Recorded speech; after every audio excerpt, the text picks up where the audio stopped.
reconvened on today, Tuesday, 5th August 2025, following its dissolution on 23rd July 2025. This is in accordance with Section 67, subsection 1 of the Constitution, which states that the National Assembly shall stand dissolved on the 23rd of July in an election year pending a general election.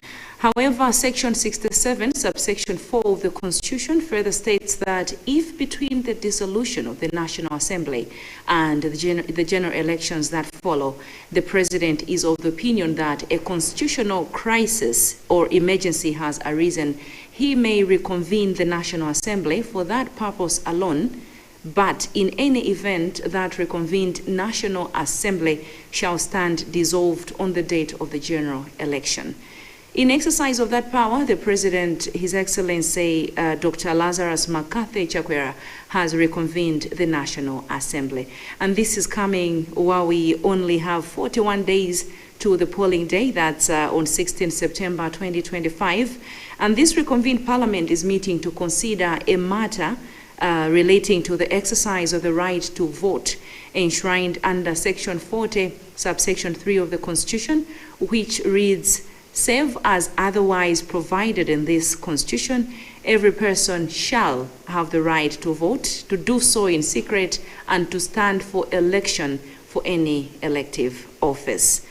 Let us take a look at today's business in the House according to today's order paper, which mainly is showing us Bill number 23 of 2025, which is Presidential, Parliamentary, and Local Government Election Bill.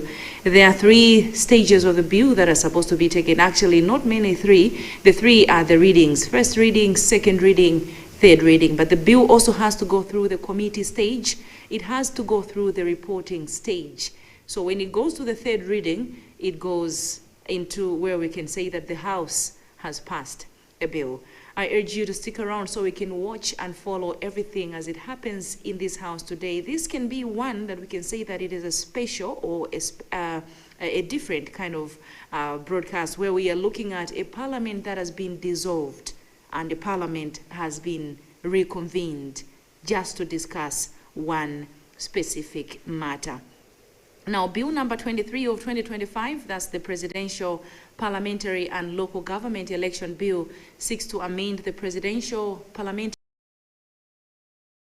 number 10 of 2023 in order to provide for polling staff, representatives of candidates and political parties, and officers from security agencies to vote at polling stations where they are deployed. And just yesterday, 4th of August 2025, we saw the Legal Affairs Committee of Parliament also meeting some relevant stakeholders in as far as election is concerned to also discuss something similar, election bill, preempting or maybe ushering us into today's reconvening Parliament. Shortly, we will see the procession of the Speaker and all those that are supposed to be in the House to help in today's deliberations making the way into the chamber. Let me hand you over to the chamber so we can follow everything as it unfolds.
Let us pray. Almighty God, who in your wisdom has appointed the office of the rulers and parliaments for the welfare of society and the just government of the people, we ask you to abundant favors your servants, whom you have been pleased to call to the performance of important trusts in this land.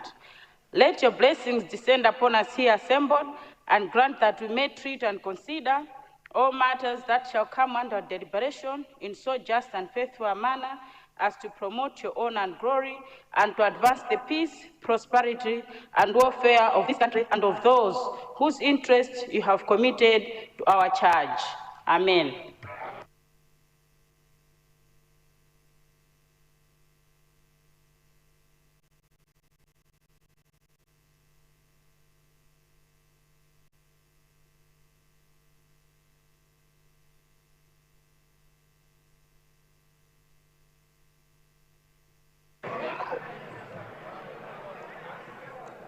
General business, reading of an instrument for the reconvening of Parliament under Section 67, subsection 4 of the Constitution by the Clerk of Parliament.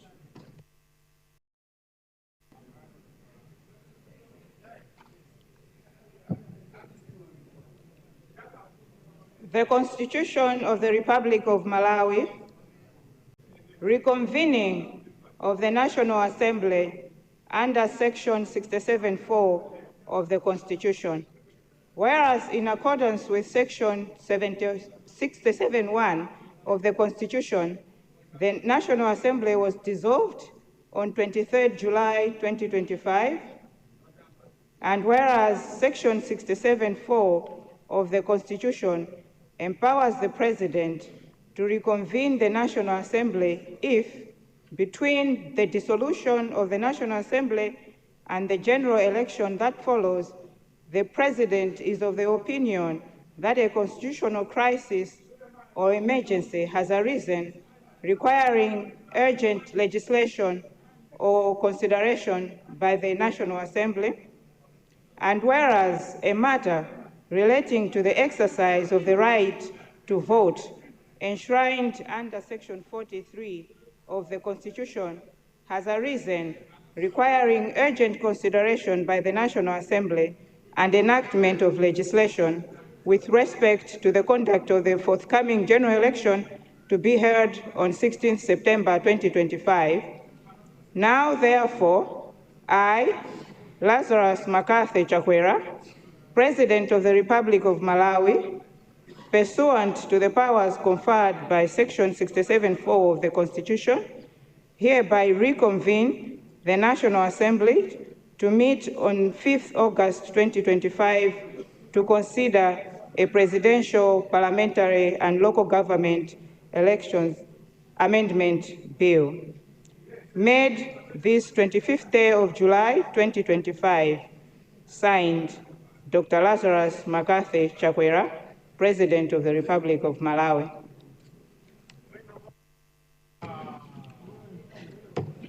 Communication from the Chair. Honorable members, I'll give you a space after my communication. Thank you.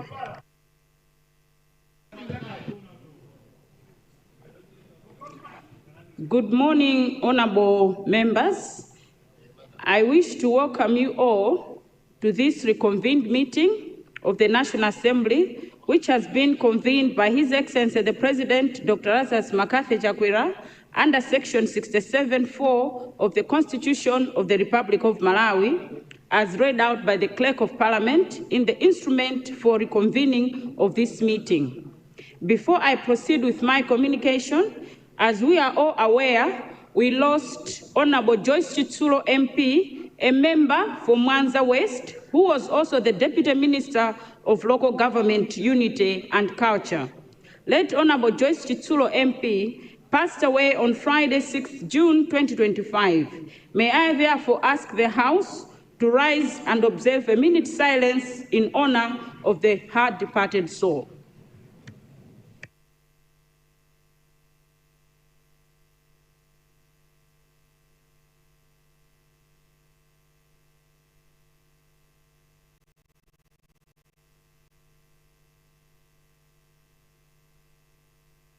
May her soul rest in eternal peace.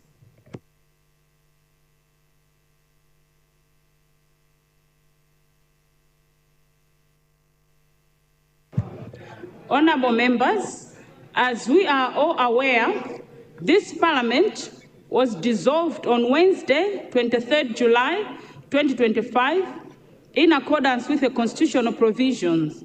However, the President, in exercise of the powers conferred on him under Section 67, Part 4 of the Constitution of the Republic, has reconvened this Parliament to discuss Bill number 23 of 2025, Presidential, Parliamentary and Local Government Elections Amendment, as stipulated in the instrument for reconvening this meeting. This means that the business for this House, honorable members, can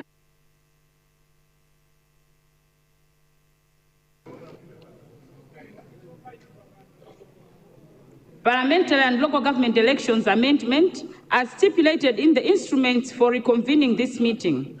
This means that the business for this House was already set by this instrument, and all deliberations will exclusively focus on this business as it appears on today's order paper. After the conclusion of that business, this House will immediately stand adjourned sine, and it shall stand dissolved. I therefore wish to emphasize to you, honorable members, that the mandate of this House is to specifically to discuss this bill, no more than that. In this regard, I wish to advise the House that we will proceed with the status quo which prevailed at the time of dissolution, which includes complying with the sitting plan and the House leadership, among others. May I take this opportunity to urge each one of you to actively participate in the deliberations so that we dispose of the business item within the allotted time as indicated on the order paper. Thank you very much for your attention. Member for Blantyre City Southeast, where are you rising?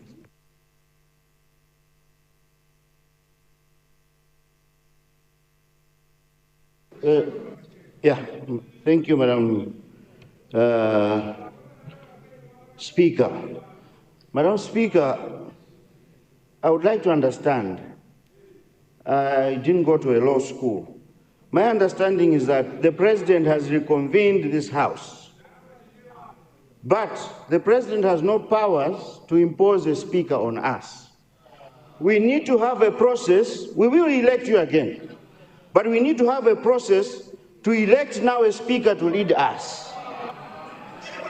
The President cannot impose. Number two, Madam Speaker, Madam Speaker, with 1 month to go to elections, we cannot come here to start changing laws that affect elections.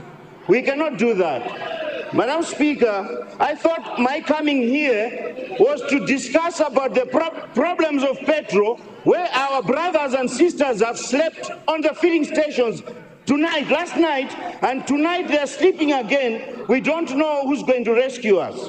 Madam Speaker, we should be talking about maize prices which are skyrocketing every day.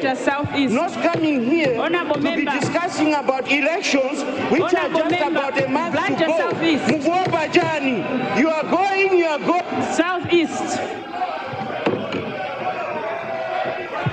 Honorable member for Blank.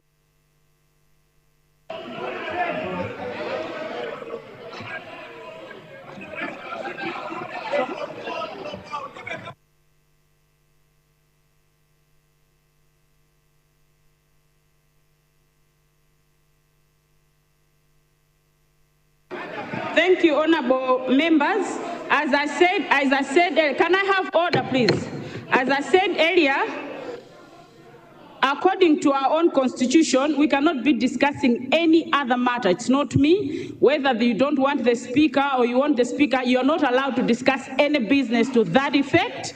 And it does say that we will keep everything as it was before dissolution. So I presume that the speaker was myself. So I shall continue as your speaker. Honorable members, I'm not entertaining any more point of orders. We're going straight into business. Thank you. Government Business Bill.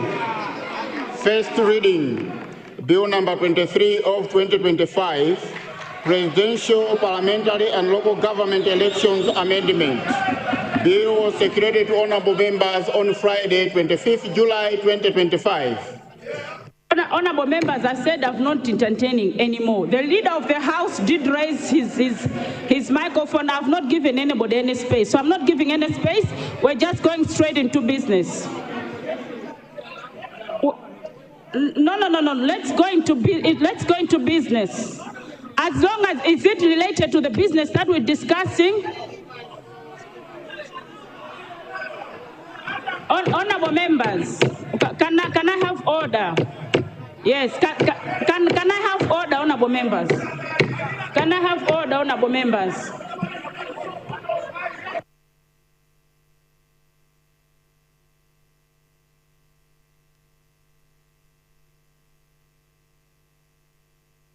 Honorable members, honorable leader of opposition, can you please resume your seat? Resume your seat.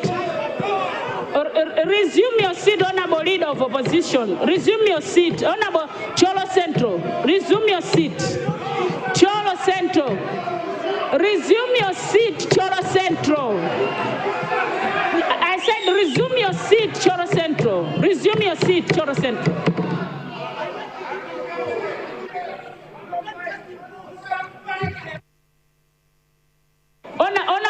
Honorable member for Cholo Central, can you, for the last time, resume your seat, Cholo Central?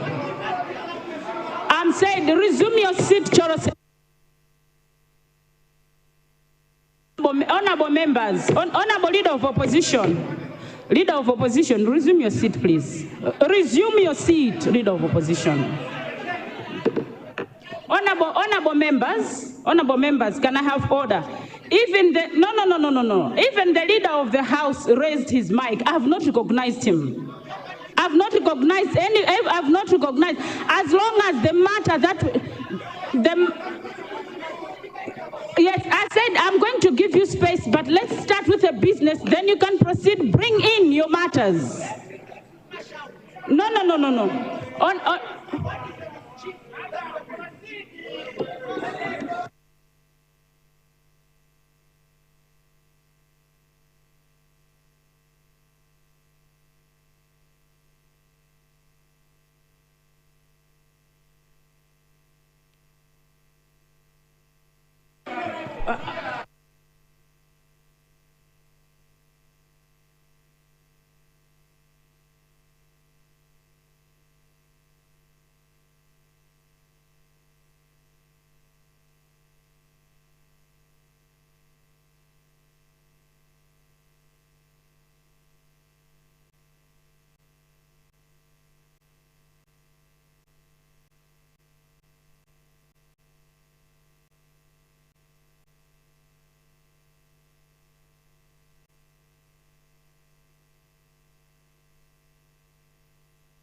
Honorable members, I call upon the Minister of Justice and Constitutional Affairs. Honorable Minister.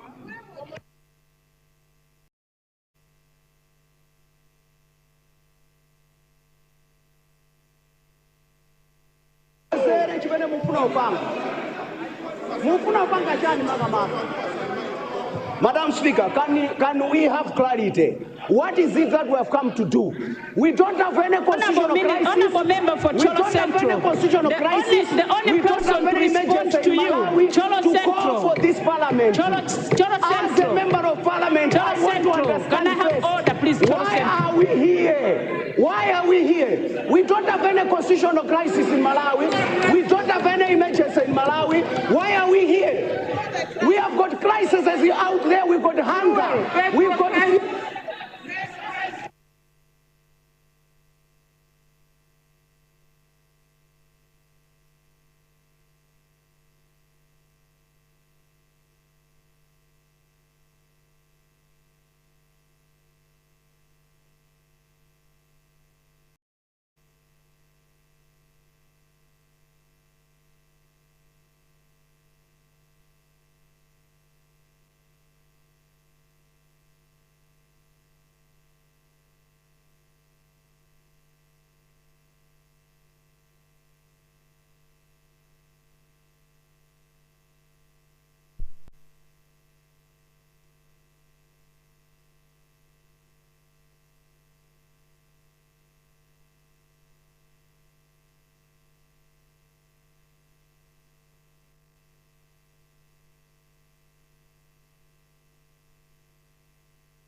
Honorable Minister of Justice.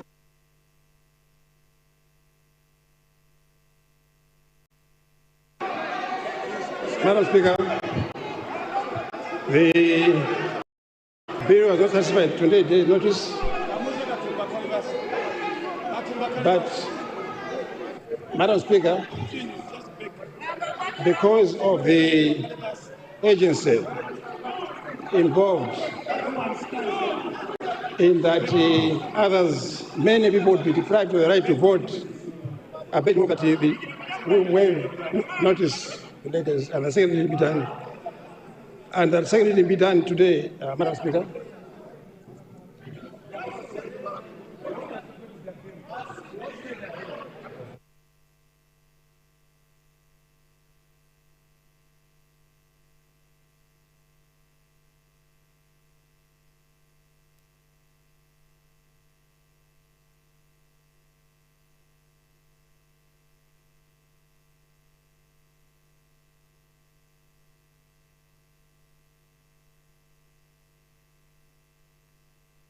Thank you. Honorable members, I now put the question. Honorable members, can you read 67 part 4, please, in the Constitution? Yeah, let me read for you 67.4 in the Constitution. Yes, can I have order? Let me read for you what the Constitution is saying. I will read for you what is in the Constitution.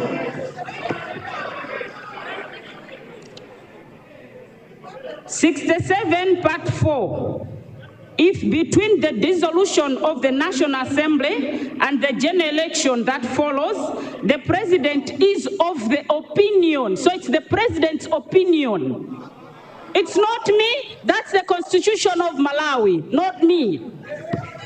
In the president's opinion, that a constitutional crisis or emergency, no, wait, a crisis or emergency has arisen which requires urgent legislation or consideration by the National Assembly. He or she may reconvene the National Assembly for that purpose alone. But in any event, that reconvened National Assembly shall stand dissolved on the date of the general election. So it's the opinion of the president according to the Constitution of Malawi. Yes, it says crisis or emergency, and the president opinion. So that's the president's opinion, not my opinion. Thank you.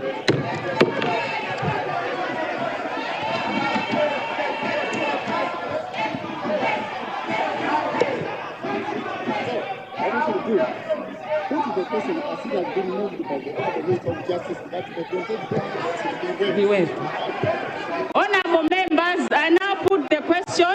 The question is that we waive all relevant standing orders as the bill has not satisfied the 28 days notice. Those of that opinion say aye. Those of the contrary view say no. The noes have it and the motion is defeated.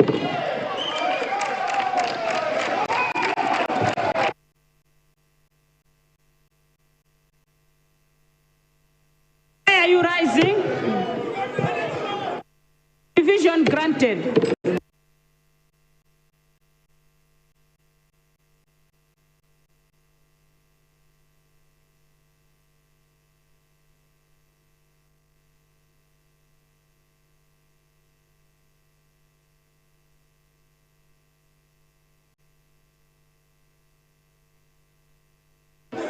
Sergeant at Arms, please ring the bells.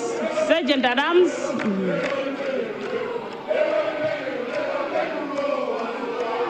Sergeant at Arms, can you please ring the bells for 5 minutes?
Members, can we, Sergeant at Arms, please close the doors?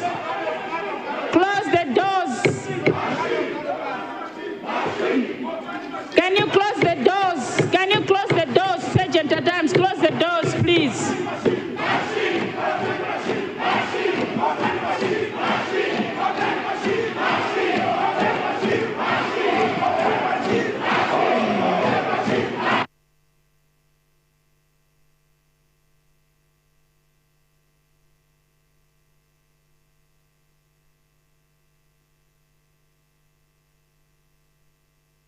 Can we have order, please?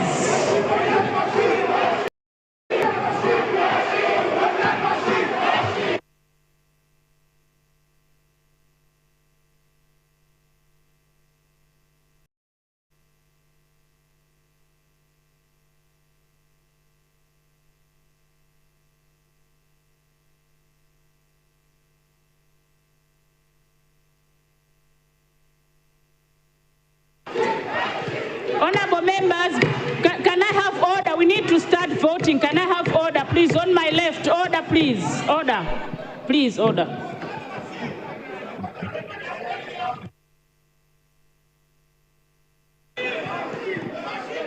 Honorable member for Mangoch, is it Mangoch? Please, let's have order, please. Members, because of the noise, I would want to vote manually. Can we do manual voting? Because we're failing to establish the attendees. It's showing 236. We just want to be sure. Yes, clerk. Proceed, clerk.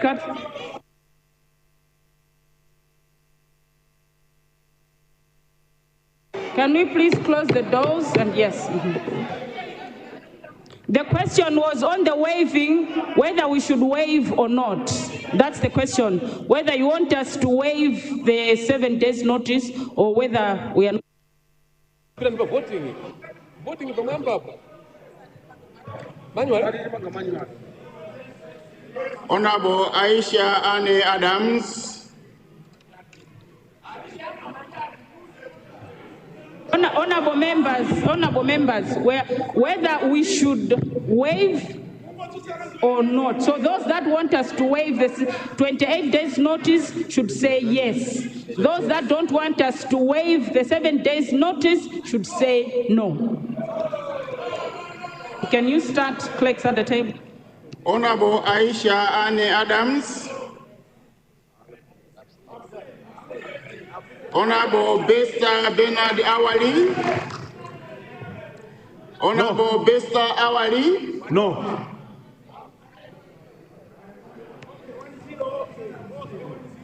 Honorable Salim Ibrahim Bagas. Honorable Salim Ibrahim Bagas. Honorable Ibrahim Salim Bagas.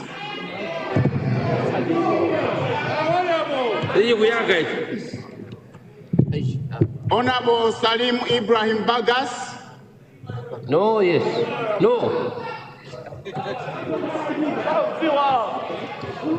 Honorable Akim Kalaire Banda. Yes.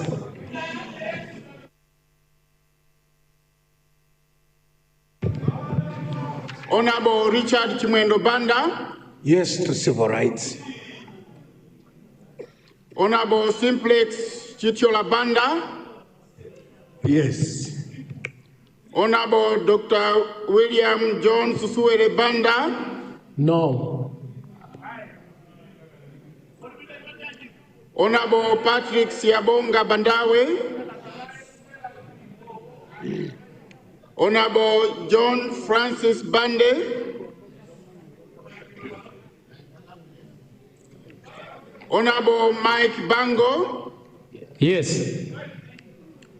Honorable Francis Berekanyama. Yes. Honorable Mavuto Bokosi. No. Honorable Samuel Malume Bokosi. Honorable Samuel Malume Bokosi. No. Honorable Abigail Sharif Bongwe. No. Honorable Jairos Kalenje Bonongwe. Yes. Honorable Dr. Mpaso Jones Botipiri. Yes. Honorable Mark Botomani. Yes. Honorable Benedicto Kalua Adwell Chambo. Yes. Honorable Monica Changanamuno. Yes. Honorable Nancy Chaolandoko. Yes. Honorable Dr. George Tapatula Chaponda. Honorable Dr. George Tapatula Chaponda. No. Honorable Liana Kakobwe Chapota. Yes. Honorable Daud Abian Chidam. No. Honorable Authasius John Chidovu. Yes. Honorable Yeremia Nzeze Wilson Chihana.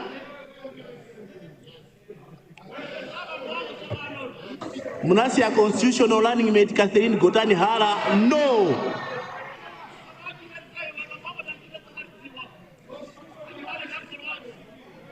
Honorable Daud Chikwanje.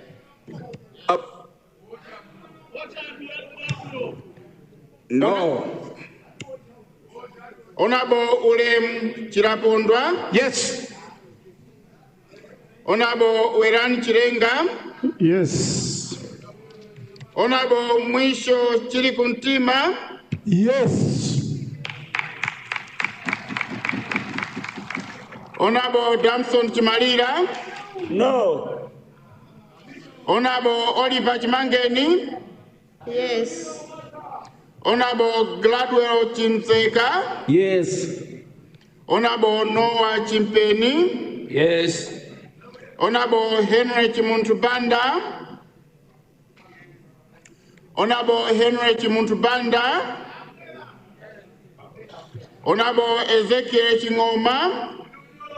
Yes. Honorable Mark Ezra Chingonga. Yes. Honorable Harold Patrick Chinkondo. Yes. Honorable Kumbize Kandodo Chiponda. Honorable Arthur Chipungu. No. Honorable Arthur Chipungu. Oh. Honorable Chimwemwe Chipungu. No. Honorable Horace Chipua. Honorable Horace Chipua.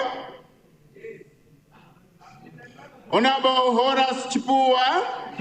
Yes. Yes.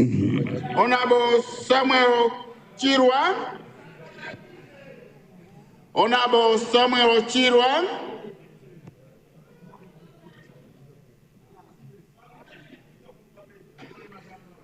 Honorable Fidson Chisesere.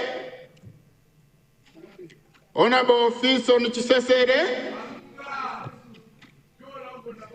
Honorable Enos Chitatanga. Yes. Honorable Bernard Chitekwe. Yes. Honorable Martha Nzomera Ngwira. No.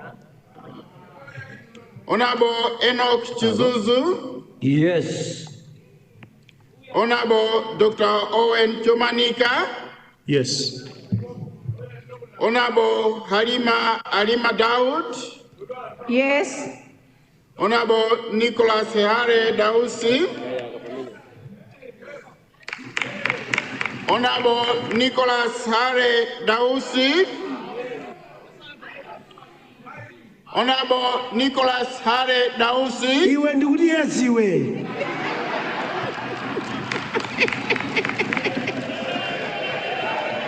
Honorable Peter Dimba. Yes. Honorable Susan Dosi. Yes. Honorable Rosebe Gadama. No. Honorable Rosebe Gadama. No. Honorable Gladys Ganda. No. Honorable Deus Gumba. Honorable Deus Gumba. Honorable Deus Gumba.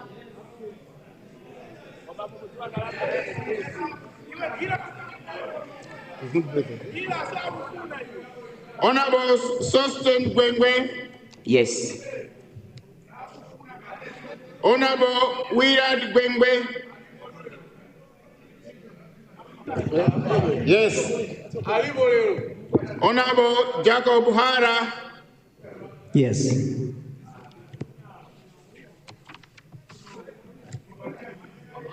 Honorable Darrington Halawa. Yes. Honorable Sadala Ibrahim. Honorable Sadala Ibrahim. Yes. Honorable Emmanuel Chamblanyina Jere. Honorable Emmanuel Chamblanyina Jere.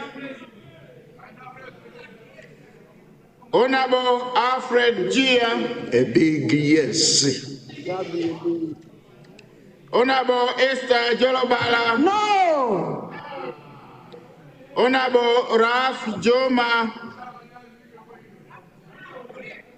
Honorable Raf Juma. No.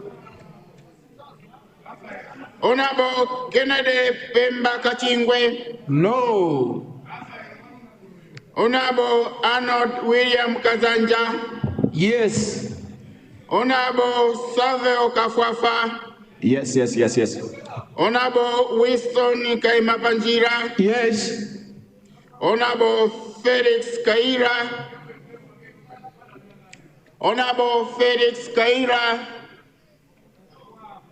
Honorable Felix Kaira. No.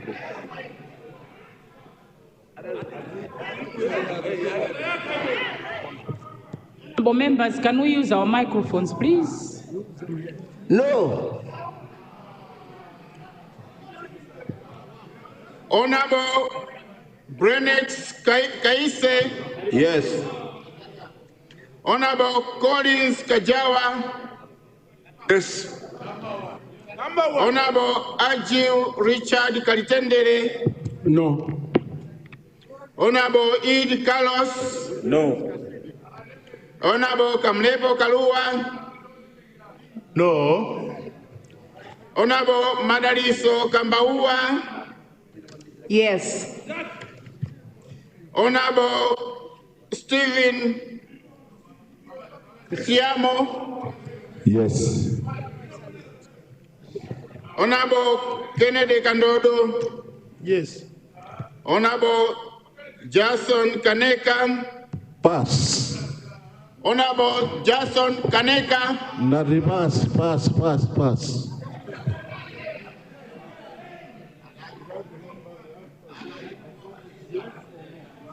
Honorable member, yes or no, please?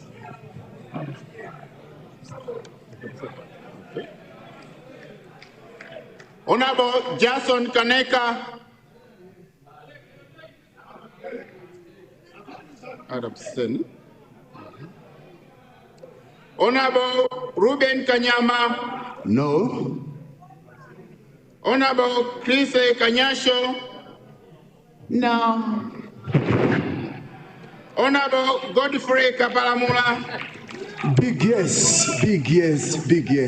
Honorable Kenani Kapante Ngoyona. Yes. Honorable Misolo Musa Kapichira. No. Honorable Gerard Kapiseni Piri. Honorable Gerard Kapiseni Piri. Honorable Elias Abdul Karimu. Abstain.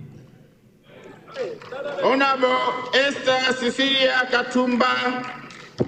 Yes. Honorable Mark Kasonga Piri. Yes. Honorable Mark Kasonga Piri.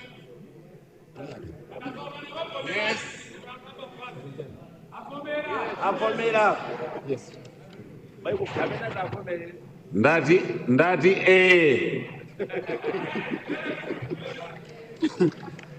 Honorable B.A. Kaunda. Yes. Honorable Simon Vua Kaunda. No. Honorable Samuel Daliso Kawale. Yes.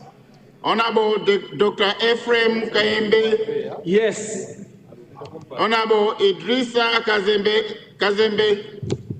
Yes. Honorable Madaliso Kazombo. Yes. Honorable Roderick Kumbanywa. Honorable Roderick Kumbanywa.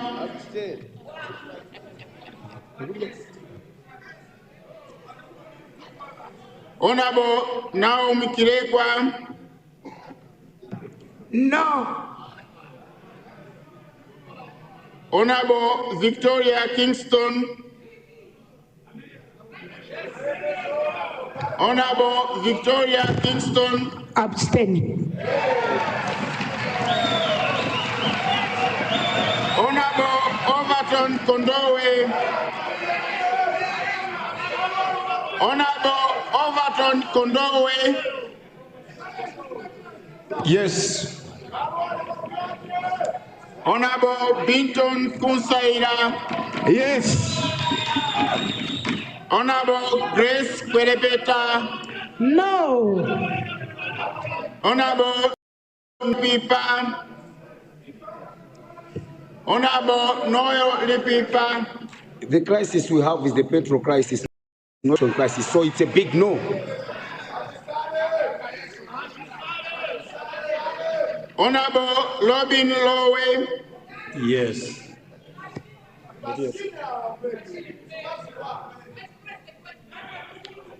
Honorable Ramzani Juma Mohamedi. Yes.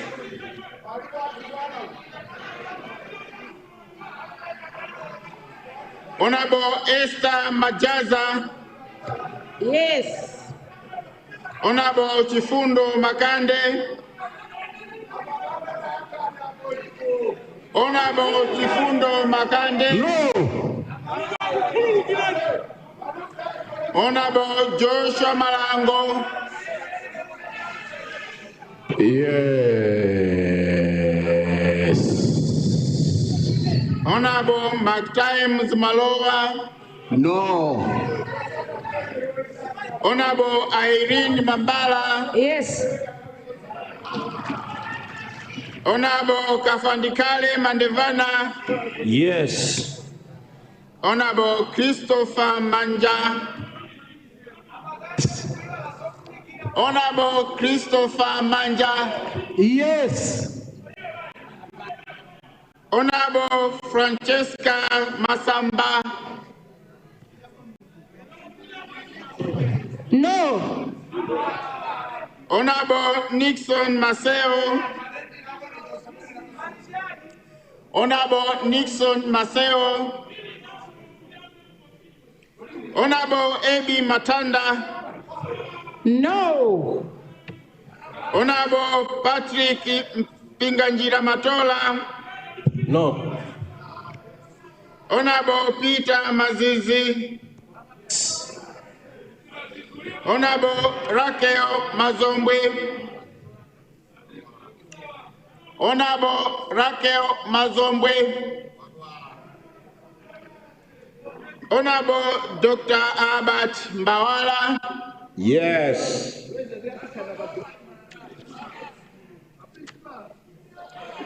Honorable Charles Nchacha. No. Honorable Jap Muhango. No to steering efforts. Honorable Abida Siddiq Mia. Yes. Honorable Stephen Mikaya. Abstain. Honorable Biswick Million. Honorable Biswick Million. Yes. Honorable George Katunga Million. No. Honorable Eisenhower Nduwankaka. Yes. Honorable McDowell Aaron Chidumba Nkandawire. Yes. Honorable Uchizi Vunda Nkandawire. Honorable Uchizi Nkandawire. Yes. Yes. Honorable Yona Adadawiza Nkandawire. Yes. Honorable Ishmael Rizik Nkumba. Abstain. Honorable Clement Claude Mlomba. Yes. Honorable Clement Mlomba. Yes. Honorable Mary Livuzampanga. No. Honorable Crispin Chanjumpande. Yes. Honorable Chipiro Mpinganjira. No. Honorable Bright Msaka. No. Honorable Case Kasambara Msukwa. Inga. Yes. Honorable Ulemu Nsungama. Honorable Ulemu Nsungama. Yes. Yes, yes, yes. Honorable Bowden Ntonga. Yes. Honorable Victor Msowa. Honorable Victor Msowa. It's a big no for this. A Honorable very big no. Mwagonjwa. For this scam. Honorable Finance Mwagonjwa. Honorable Jefta Mwale. Yes. Honorable Leonard Mwalwanda. Yes. Honorable Mungasulwa Mambande. Yes. Honorable Benex Mwamlima. Yes. Honorable Joseph Mwanamveka. No. Honorable Julius Mwase. Honorable Julius Mwase. No. Honorable Mike Mwawa. Hindi. Honorable Mike Mwawa. Yes. Honorable Alunuwira Mwenesongole. Yes. Honorable Robert Mwina. No. Honorable McNice Abunaliwa. No. Honorable Dennis Namachekecha. Abstain. Honorable Shadrach Namalomba. No. Honorable Shadrach Namalomba. Andimanga nthu amene wawa no. No, a big no. Honorable Gertrude Nakumwa. No, no. Yes. Honorable Gertrude Nakumwa. Yes. Honorable Dr. Kondwani Nankumwa. Yes. Honorable Ephraim Bire Naeja. No. Honorable Susan Ndalama. No.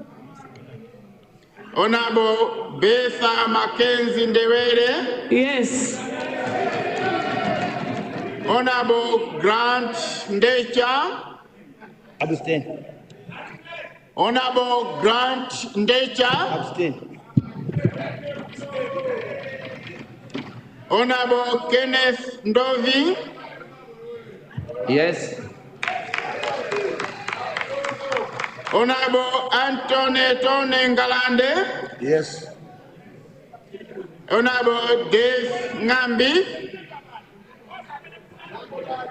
Honorable Dave Ngambi. Yes. Honorable Dr. Kenneth Zikali Ngoma.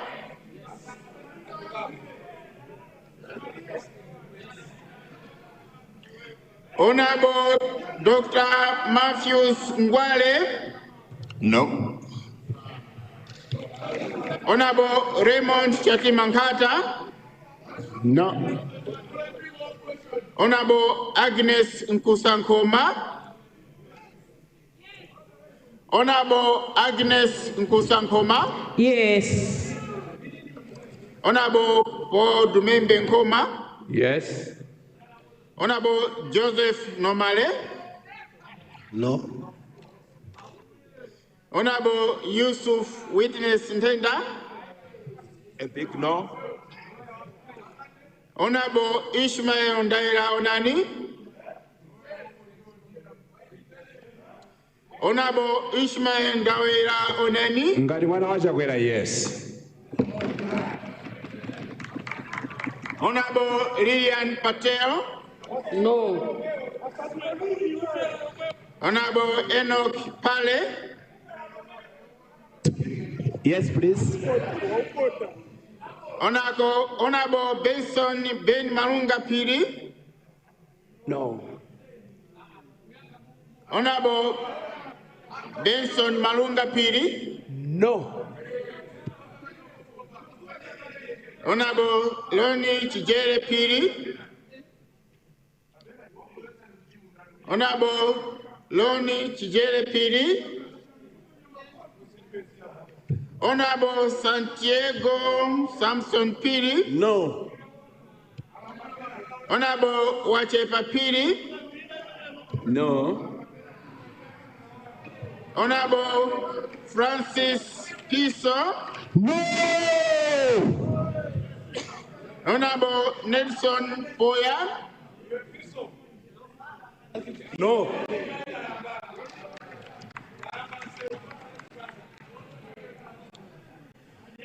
Honorable Ishmael Grant Rashid.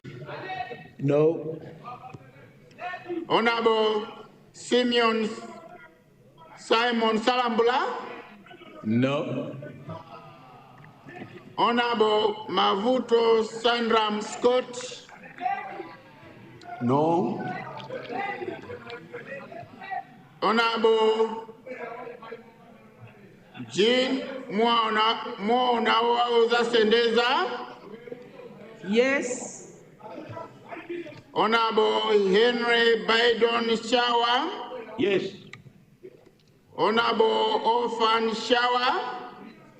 Abstain. Honorable Hashem Christopher Songwe. Yes. Honorable Sami Suleiman. No. Honorable Arthur Mavuto Sungisa. Inde. Honorable Arthur Mavuto Sungisa. Yes. Honorable Liana Tambala. Abstain. Honorable Nancy Tembo. Yes. Honorable Toko Tembo. No. Honorable Mary Navicha Tum. A big no. Honorable Yurita Tizavaleta. Yes. Honorable Masaoko Poverty White. Abstain. Honorable Raymond Zipondo. Yes. Honorable George Zulu. 99%. Yes. 99%.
Honorable colleagues, honorable members, I have the results. The yes 104, no 64, abstain 11, absent 12. The yes have it. Honorable Minister of Justice, second reading when?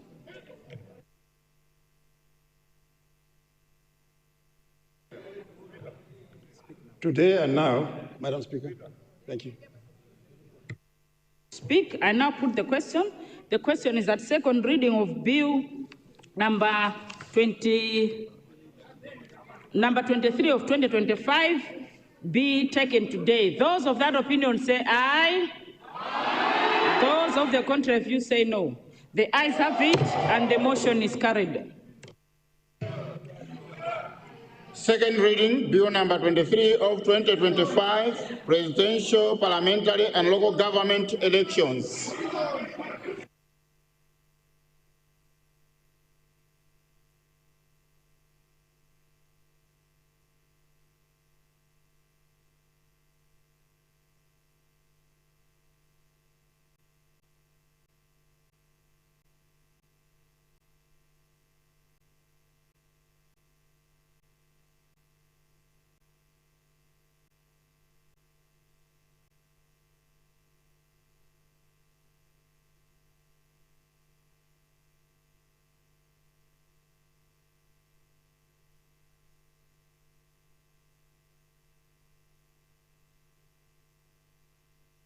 Thank you. Honorable colleagues on my left, can I have order, please? I was getting guidance here that if you read the instruments, it says that the bill should be taken today. So we cannot refuse that. What we have the right to do is at an appropriate time, if we're not comfortable with it, we can. Sorry? Well, that's what I'm being guided, that's what is in the instruments.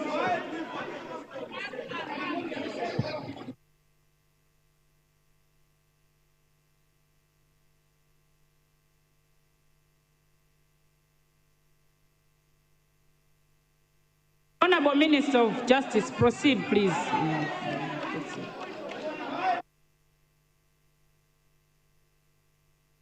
The House seeks to amend the Presidential, Parliamentary and Local Government Elections Act of 2023 in order to provide for polling staff, representatives of candidates and political parties and officers from security agencies to vote at polling stations where they are deployed on that day.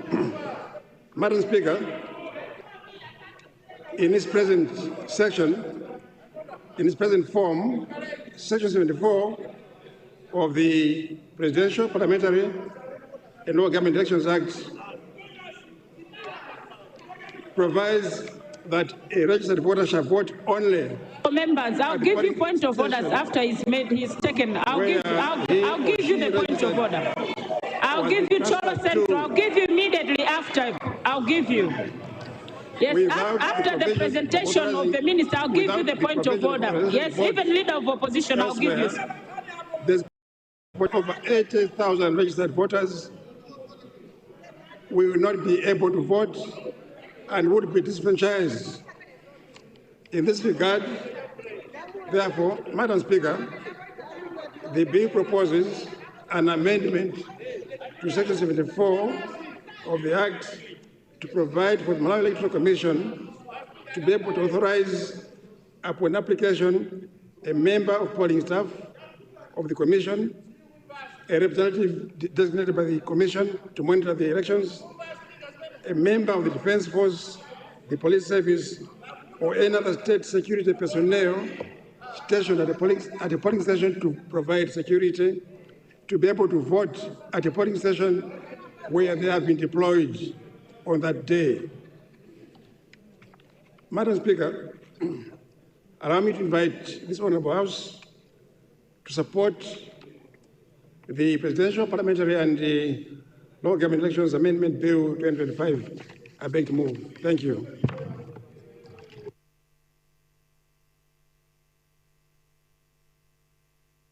Thank you very much, Honorable Minister.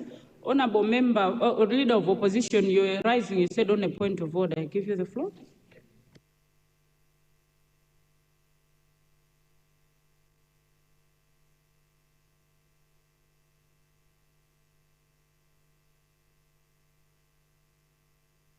Honorable members, can we resume our seat? You can see we're having a meeting. Let's resume our seats, please.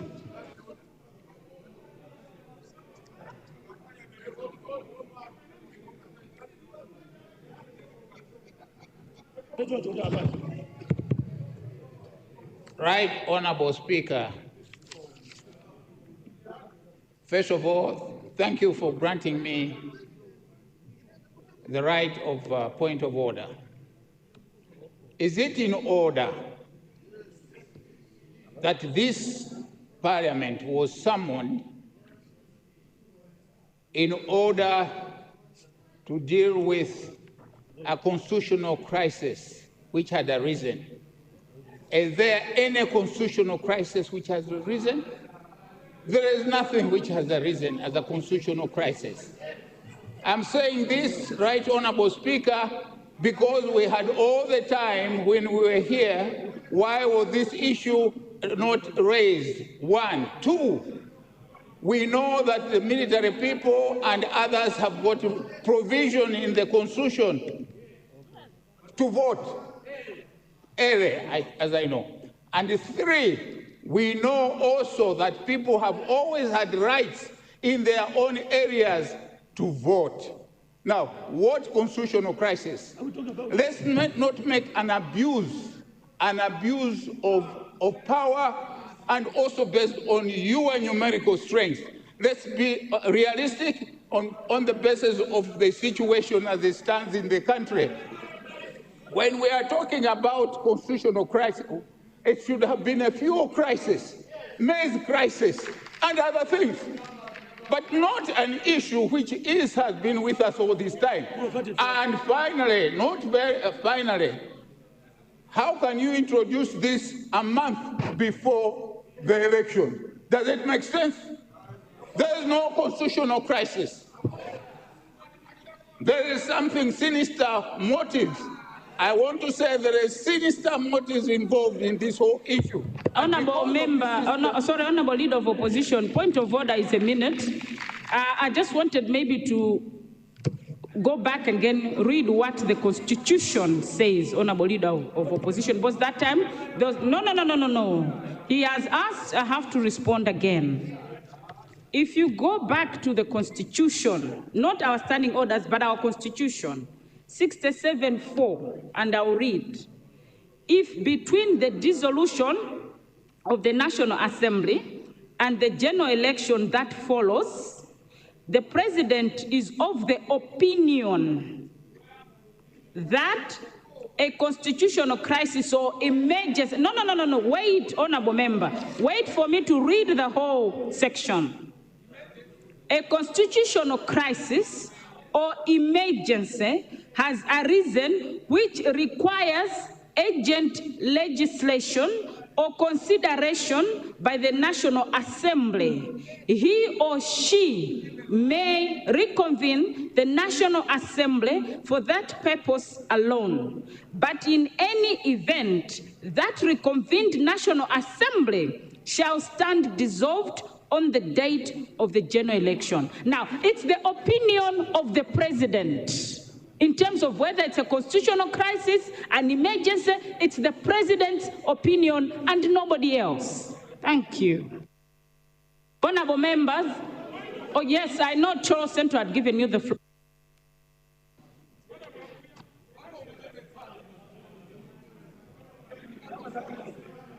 Thank you very much, Madam Speaker, and I'll wait for your attention.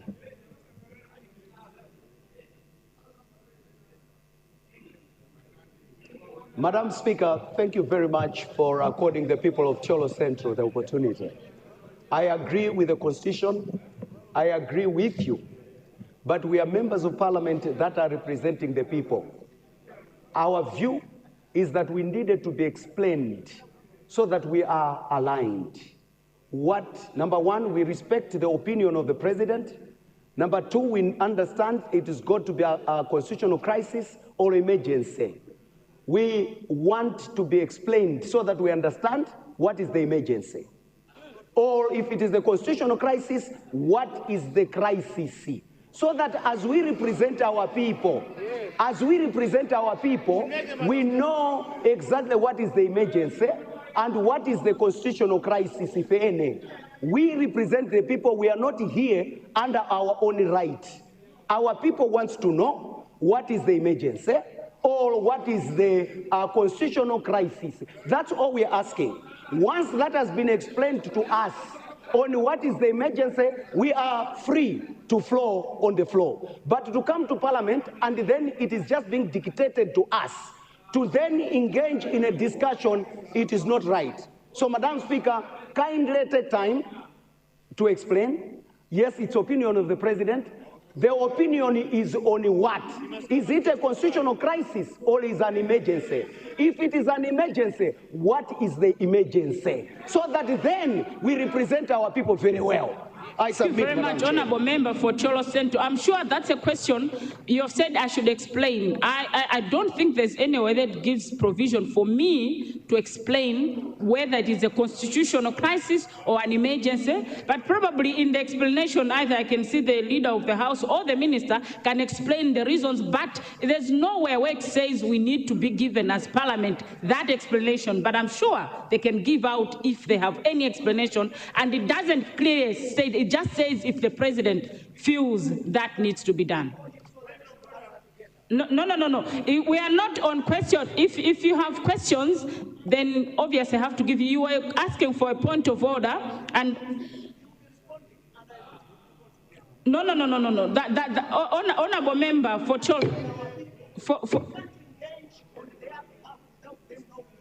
Honourable Member for Cholo Central, Honourable Leader of the House.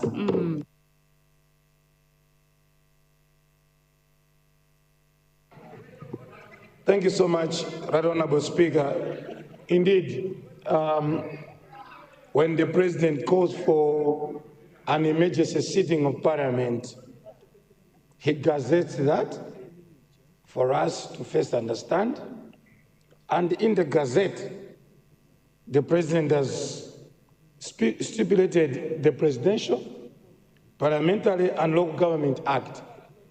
That's the business. Number two, the bill was circulated and the Minister has read in the second reading why we have to do that. The Constitution is very mindful on the rights of people. Apart from right to food, right to education, there's the right to vote. And anyone who is a Malawian, eligible to vote, registered voter, must not be denied a right to vote. What this amendment is doing is actually trying to come up with a solution to what is a crisis now, because quite a number of people who are Malawians, registered voters, public officers, teachers, soldiers, police officers will not have the right to vote if this is not amended. The reason is this. I'm holding the floor. Honourable Member, Madam, I'll give you the floor after. I'll give you the floor after them, Honourable Leader. In 2022, there was a repealing of the law. The law is very clear. Before 2022, if a soldier, a police officer, or a public officer designated by Malawi Electoral Commission has been given a responsibility at a center where they did not register that particular center, the law then allowed them to get a transfer there and allowed to vote. The repealing of the law in 2022 deleted that very important clause. In this case, these soldiers, these public officers, if they have been assigned to work at a very different center other than a center they registered, it simply means they cannot transfer. They will be denied a constitutional right to vote. What we have come here is simply trying to do that amendment to allow these public officers to vote at a center they have been assigned. As I sit here, as we all sit here, no one knows where these police officers will be deployed. And if we force them to go and be at the place where they registered, there will be polling centers in this country where there will be no police officers and army officers and indeed public officers. That anomaly is what is a constitutional crisis, because the right to vote for those people has been violated.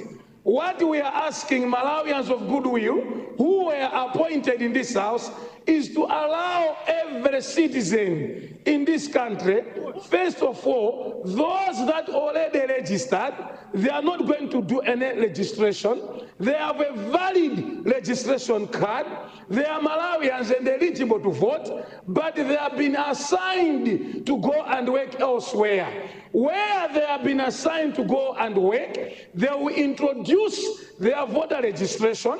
They will be checked if they registered.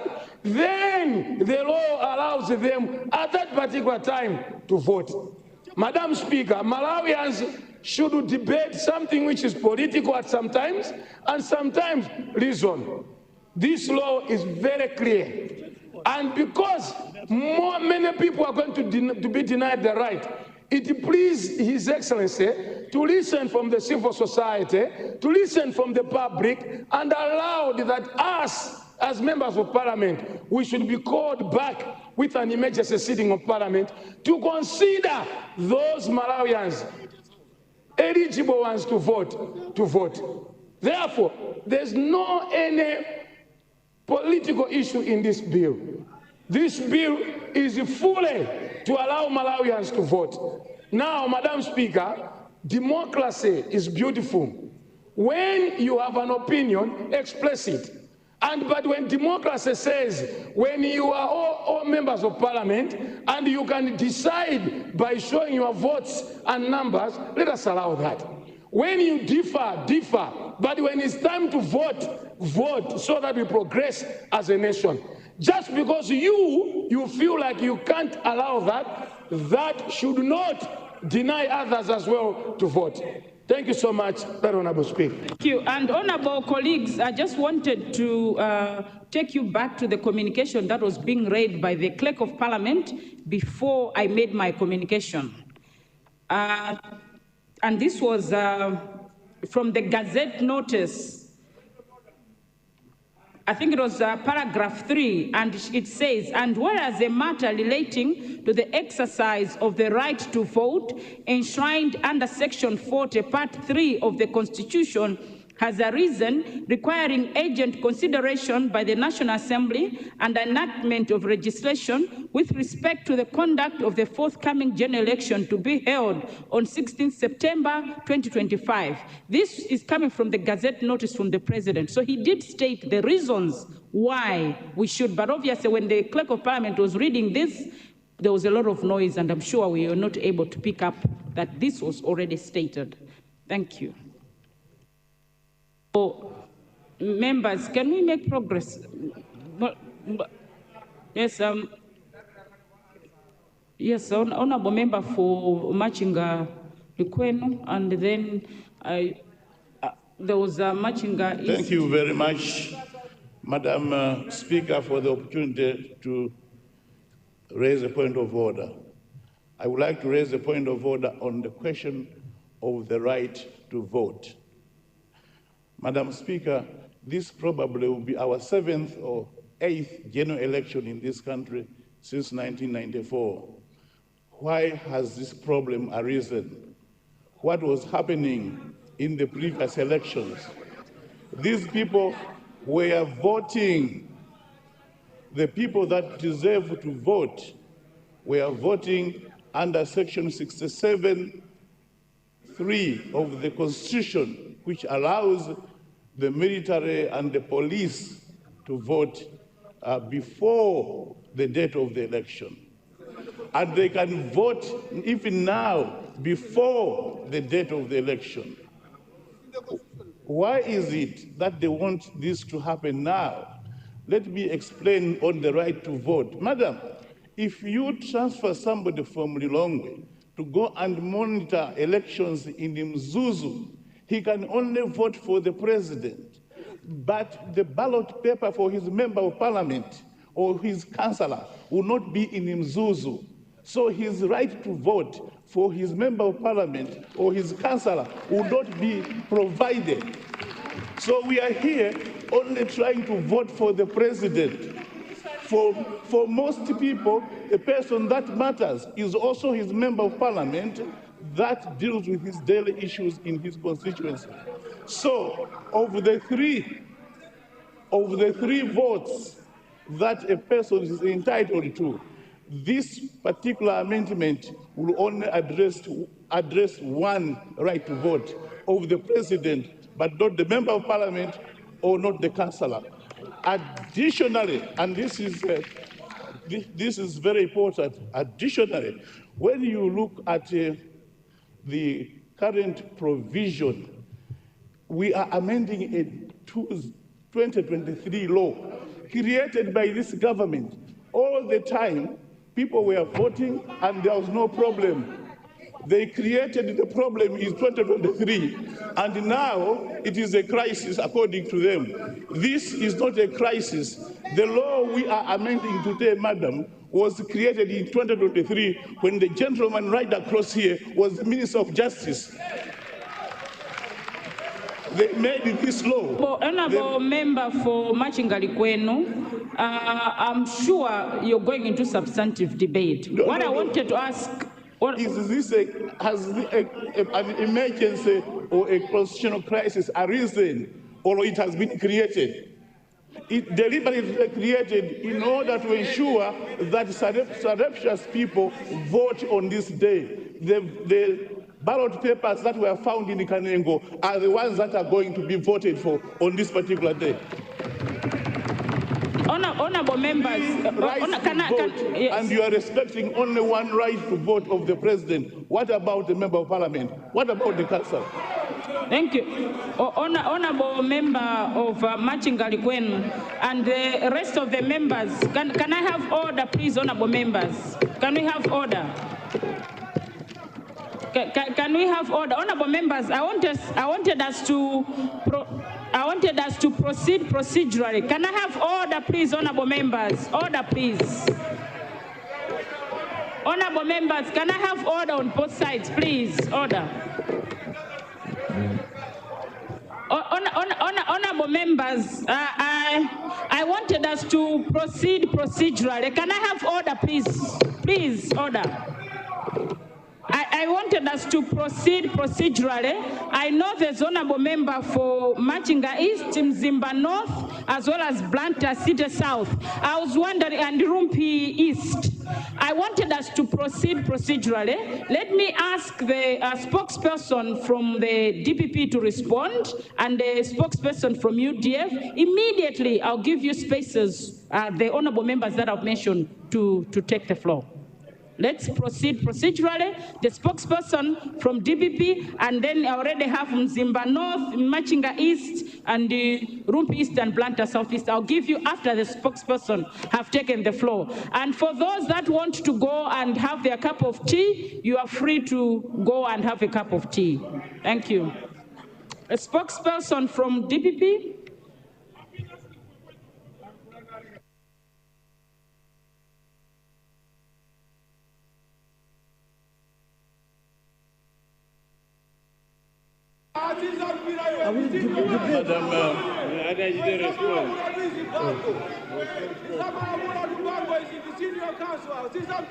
Madam Speaker, it seems that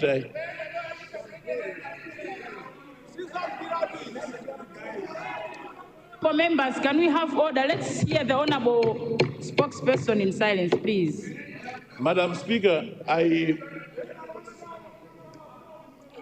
waited with bated breath to hear the Honorable Minister of Justice explain to this House what constitutional crisis has arisen or emergency. He missed on that critical point. It took the leader of the House to attempt to explain the crisis. But, Honorable Speaker, there is no crisis. There is no crisis in this country because, as is stipulated in the Constitution, you can make arrangements for special categories of people. And if the people that are being addressed today do not fall in that category, then they are not considered by the Constitution. But the Constitution says special categories of people can vote before.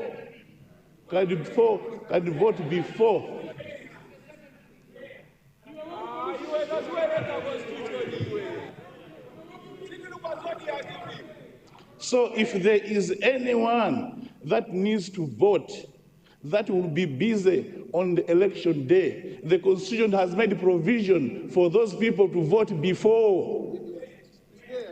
Where are they registered? So, with the greatest respect, Madam, when you have a situation that was addressed fully, if you ask the Honorable Minister, the provision that we are trying to reintroduce today was criticized by the Constitutional Court, by the Supreme Court during the 2019-2020 elections. And we came here to amend the law to comply with what the Supreme Court said. And that's why we have the 2023 law, which we are trying to amend today to revert to the original position that was criticized by the Supreme Court. What is your position, Honorable Minister? This law we are trying to amend today was introduced on the floor by yourself, Honorable Minister.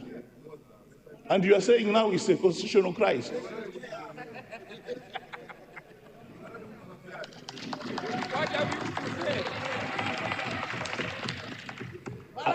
And I would like to re-emphasize, Madam Speaker, that the right to vote, I am entitled to vote for the President, but I'm also entitled to vote for the Member of Parliament, and I'm also entitled to vote for my councillor. Now, if you send me to Ntalile, I come from Machinga, the ballot paper for the Member of Parliament will not be in Ntalile. The ballot paper for my councillor will not be in Ntalile, but the ballot paper for the President will be there. That is the point I'm trying to make to you, that we have had seven general elections. Why do we have the crisis today? Make must have institutional memory of how this matter is managed. You are only creating this situation in order to allow surreptitious voters to come and steal the vote of the President only. That is your worry. It is the presidential vote that is the problem. So, Honorable Speaker, the Minister of Justice has not explained the crisis. The situation we find ourselves can be remedied under the current law, under the Constitution. The people can vote in advance. And the problem that they're saying exists was created by the Honorable Minister that is trying to remedy the situation now. So there's no emergency. Nothing has a reason that is new. They knew all along that some people would have problems voting on the day because they'll be deployed elsewhere. That is obvious. When the people that are supposed to monitor and manage the elections go all across the country voting in places that are not their homes. We knew that all along. Why is the amendment coming now? A sleeping government or a crooked government? A sleeping government or a crooked government? What is going on? Honorable Madam Speaker, I beg to move that this bill be rejected because it has sinister objectives. Thank you very much. Thank you, spokesperson from DPP. Spokesperson UDF.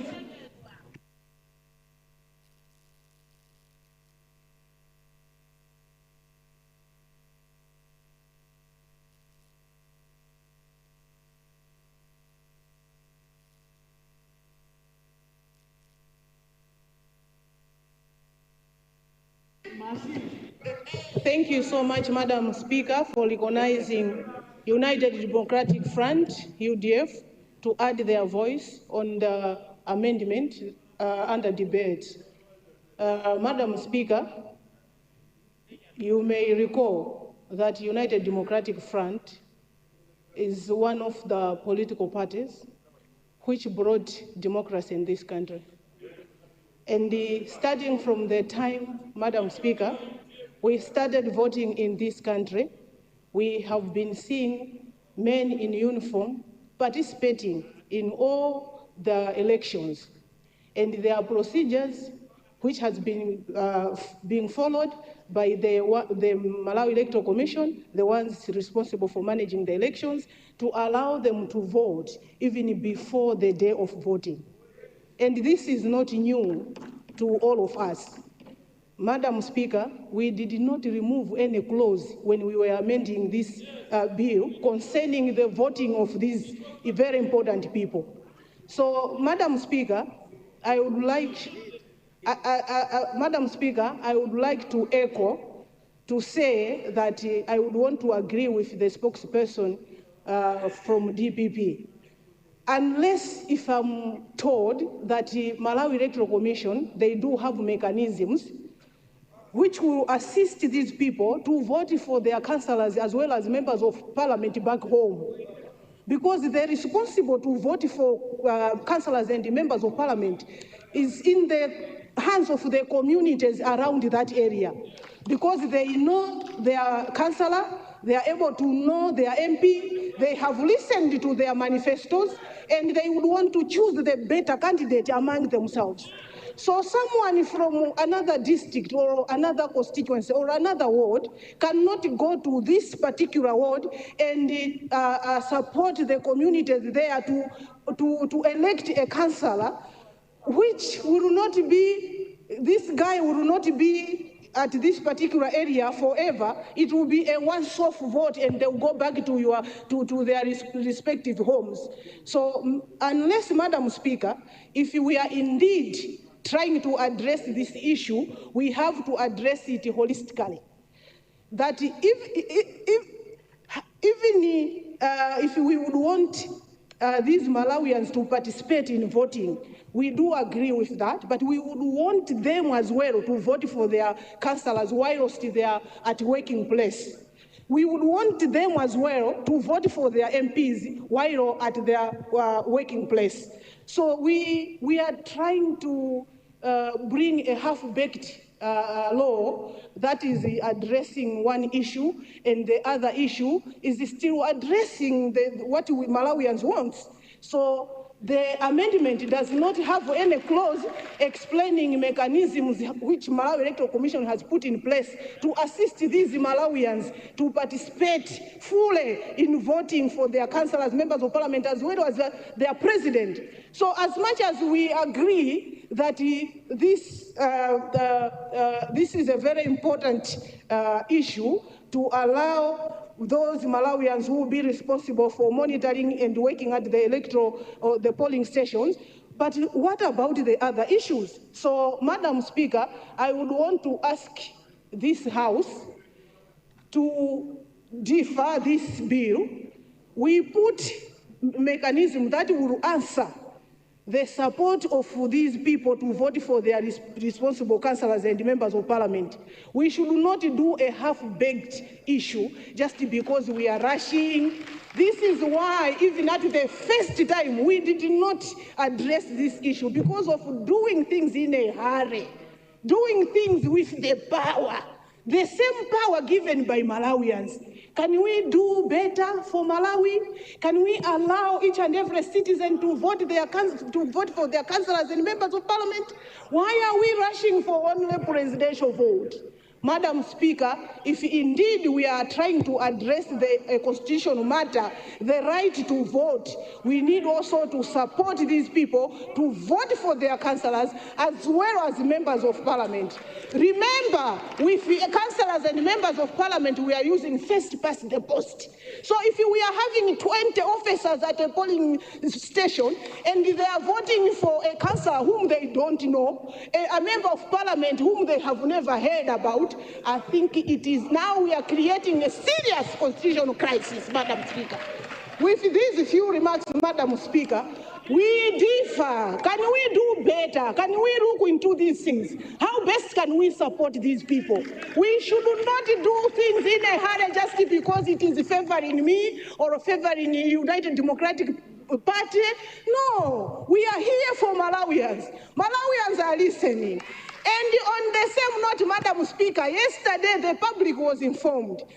Our Committee on Legal Affairs, they had an interface meeting on the same issue. They called MEC and all other stakeholders. We were expecting to receive a report from the chair of Legal Affairs Committee. But why is it not we are having a report, Madam Speaker? Why is it that we are proceeding without any report, what has transpired during their meeting with stakeholders? Madam Speaker, with these few remarks, United Democratic Front is of the opinion that we reject until we address those issues I have outlined, then we go forward. I submit, Madam. Thank you very much, Honourable Member for Machinga East. I just wanted to respond to your last part. Honourable Member for Machinga East, we do have a report. I just wanted to clarify, you're saying we don't have a report. And procedurally, you do know that we get the spokespersons first. After the spokespersons, it is the chair of the report to give us a report. So there's nothing that we have not done that is procedure. So we do have a report. So I hope that part of your presentation will be ignored. Chairperson of the Legal Affairs Committee.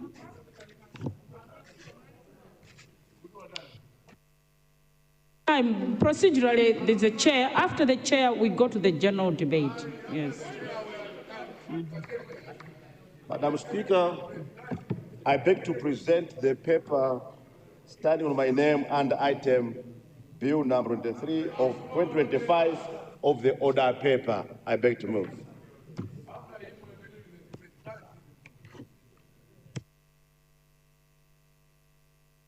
The Sergeant at Arms.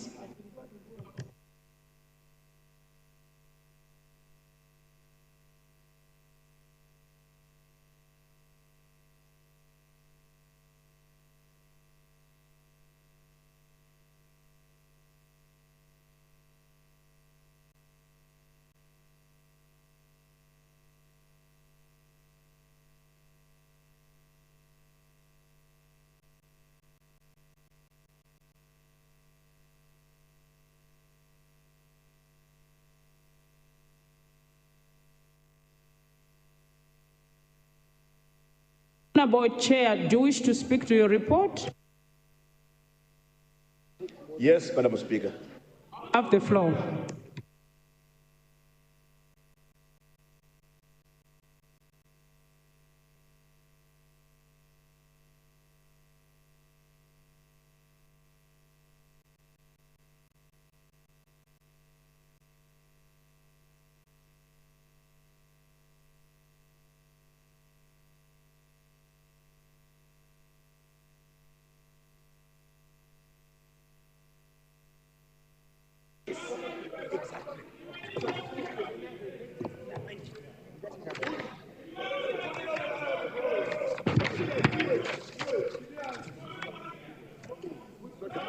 Madam Speaker, thank you very much for according me the opportunity to present to this august House the report of your Committee on Legal Affairs on the Bill number 23 of 2025, Presidential, Parliamentary and Local Government Elections Amendment. This bill, Madam Speaker, is no ordinary piece of legislation. It seeks to amend Section 74 and 75 of the Electoral Act number 10 of 2023 to address the disenfranchisement of key electoral personnel, namely polling staff, security officers, and political party representatives who are deployed away from their registered polling centers on election day.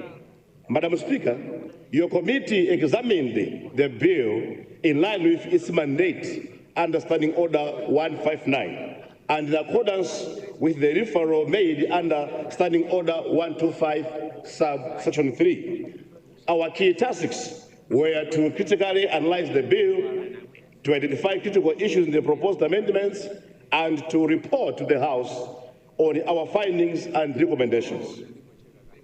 In discharging this mandate, Madam Speaker, your committee engaged in the consultations on 4th August 2025 with key stakeholders, including the Minister of Justice, the Malawi Electoral Commission, the Malawi Human Rights Commission, Civil Society Elections Integrity Forum, Center for Human Rights Education, Advice and Assistance, and Mr. Malawi. These consultations formed the foundation of the committee's findings. Key findings.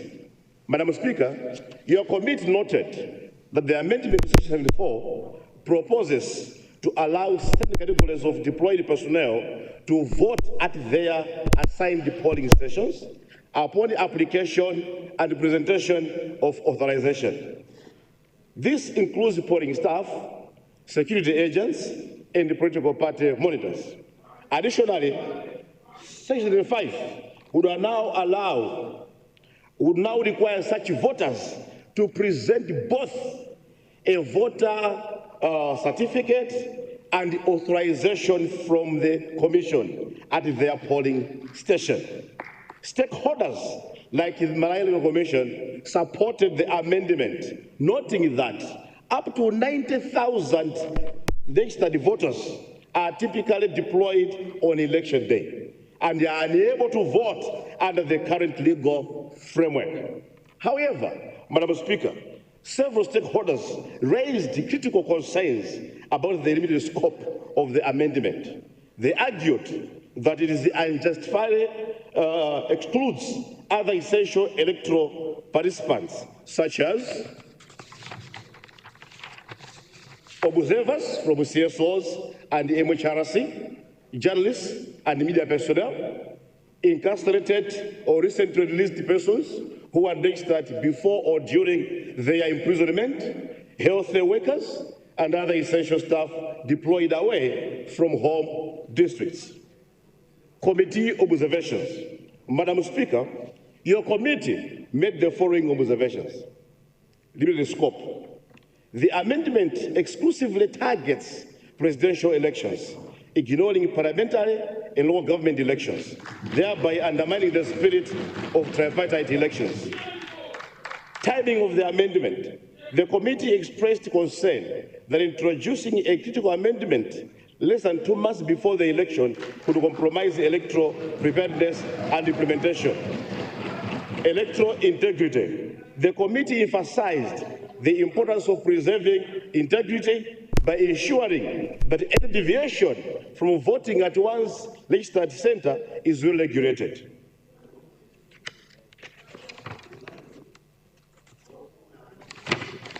Committee recommendations. Madam Speaker, in light of the above findings and observations, your committee resolved not to support the proposed amendment to the Electoral Act. This decision was made after a vote among committee members, with 8 opposing and 7 supporting the amendment. Your committee recommends that the status quo be maintained. With this short remarks, Mr. Speaker, I beg to present this report for the consideration of the whole House. I beg to move.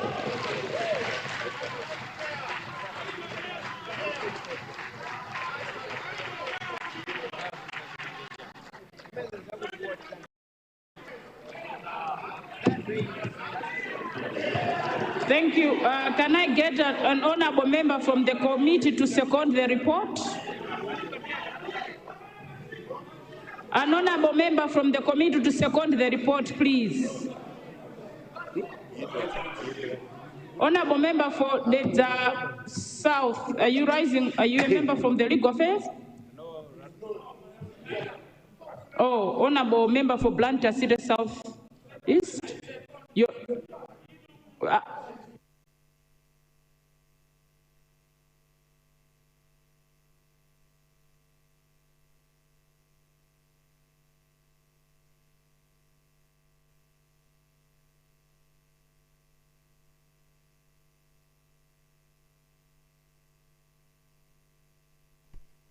Honorable Member for Blantyre City Southeast, I'm being told that you were not in the meeting. How do you second the report when you're not there? But you were not in the committee. Can we have a member who was in the meeting, please? Yes, Honorable Member for, is it Mangochi Malombe? Yes, you have the floor. Thank you very much, Madam Speaker, and a very good morning. Today is one of the best days in this country, whereby members of parliament, politicians come together. And the only truth, Mangochi Malombe is only speaking about the truth, which was in the meeting. I stand here, Madam Speaker, to second this amendment and to second the report from my chair.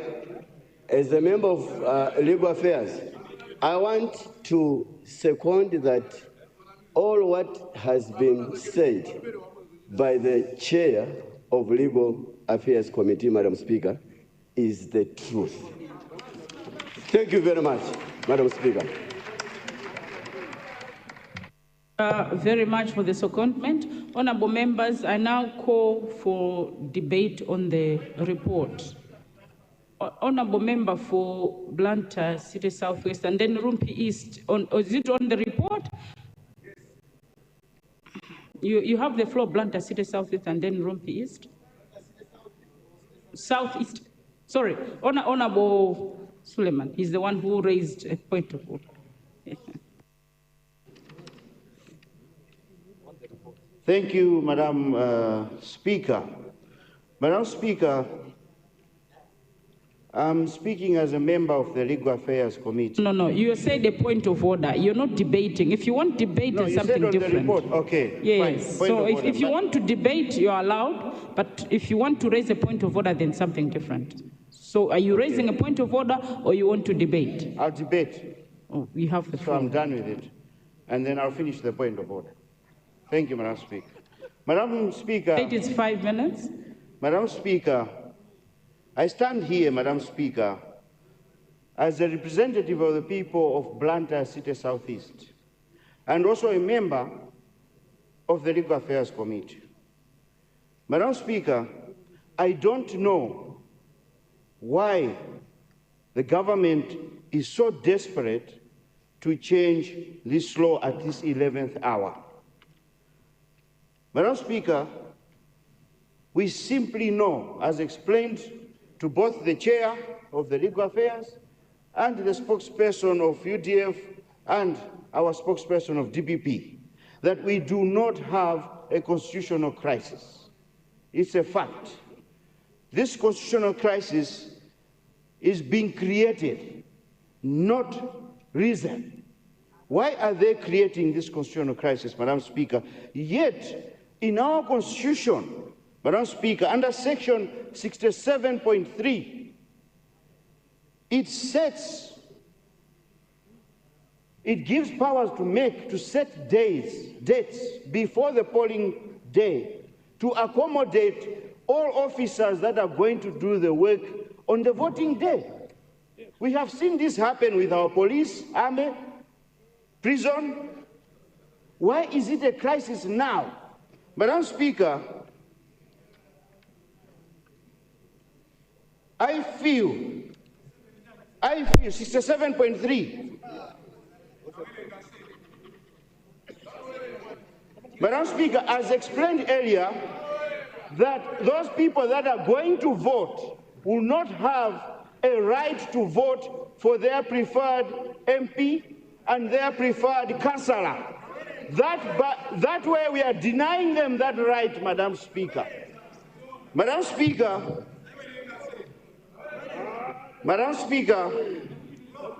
people that know law are this side of the aisle. That side, they're still learning. They must come and tell us who teach them, Madam Speaker. I'm talking of 67.3. Go through it. Madam Speaker. 7.3 of the Constitution? 67.3 of the Malawi Constitution. Are you sure of that? I'll have to double check, but yes, I'm sure. Madam Speaker, my version of Constitution in 67.2. You can start from 67.2, 67.3, go through it, Madam Speaker. Madam Speaker, we have evidence. Madam Speaker, we have evidence. We have evidence that the ruling party wants to bring terrorists from other regions and outside the country in disguise of make officers and be thrown into make stations on the voting day to vote for their president only. We have that evidence. That is why the opposition, Madam Speaker, is not agreeing with changing a law just 1 month to election. Even the Constitution does not allow that, Madam Speaker. 1 month to election, we should sit here and start amending election laws. Madam Speaker, as we said, the Constitution already took care of this problem. It provided Member for Blantyre City Southwest, there's a point of order. Lilongwe Mpenu, koma.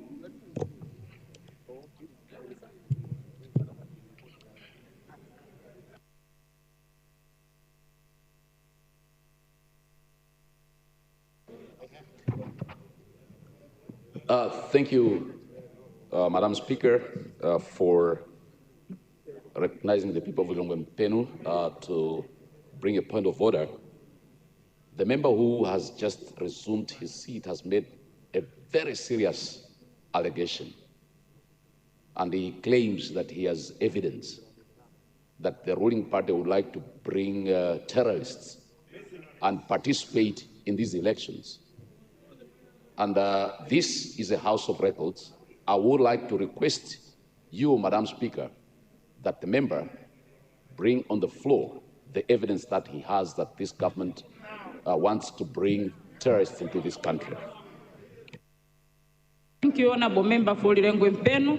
Honorable Member for Blantyre City Southwest, remember that you are responsible for the accuracy of the information you're giving in, and there's a demand from the Honorable Member for Lilongwe Mpenu for you to bring evidence on the allegations that you've. So you need, well, we don't have any other day. We only have today. We only have.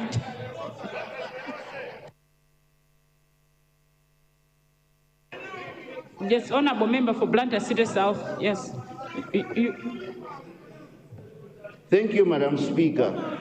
Madam Speaker, as you know, I reside in Blantyre. I can only bring the evidence tomorrow. I have it, and I'll provide it. With no fear, I can fly to Blantyre if you provide me a plane now and bring it, but I reside in Blantyre and did not carry my documents. Madam Speaker, they can also check Presidential Parliamentary Act 62. It also says of what I am talking about. Madam Speaker, we can't come here, seriously, days to go to election, to come here to change election laws. It has never happened. Where is MCT taking us, Madam Speaker? No. Our people, we need to go back, explain to our people that we need to go and change the Constitution. They want us to do this to the Constitution. Let's hear views from the people we represent. Come here and do the needful. Because of doing things in a rush, Madam Speaker, that's why we are here today fighting for nothing. The minister should take responsibility for this. They brought this law themselves. They could have fixed it up at that time. Where was MEC all this time, Madam Speaker? MEC was put in place years back. Where was MEC? They should have seen this and sorted this out. Now, Madam Speaker, we are trying to rig the election using this law. Malawians will not allow. We will not allow. Thank you, Madam Speaker. Honorable Member for Blantyre City Southwest, we are not changing the Constitution. I think this is a PPE, so the presidential and parliamentary. It's not a constitutional amendment. Thank you. I just wanted to clarify that. Thank you. Yes. The leader of the House and then Zimba North.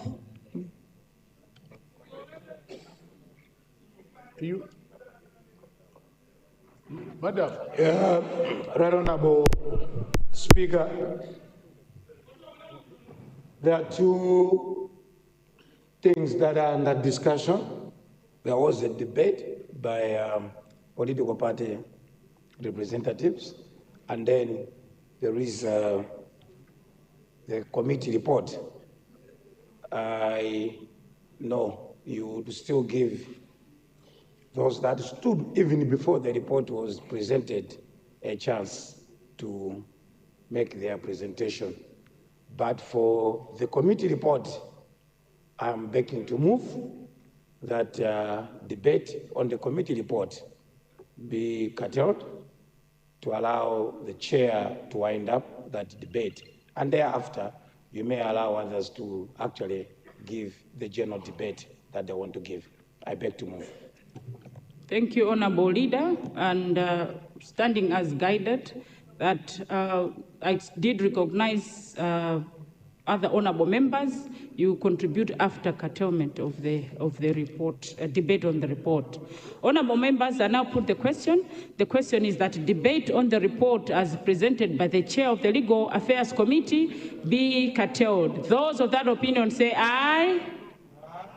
Those of the contrary view say no. The ayes have it, and the motion is carried. Chair, Legal Affairs Committee.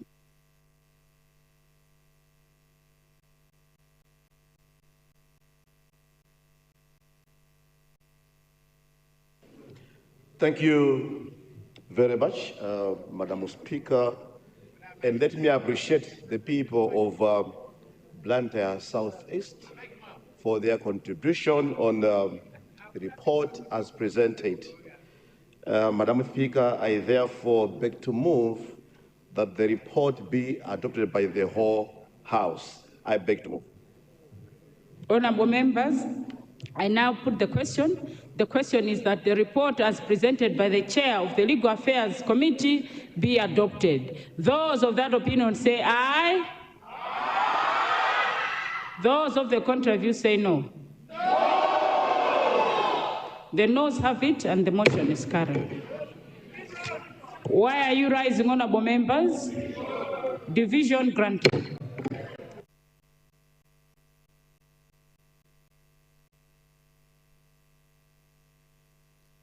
Arms,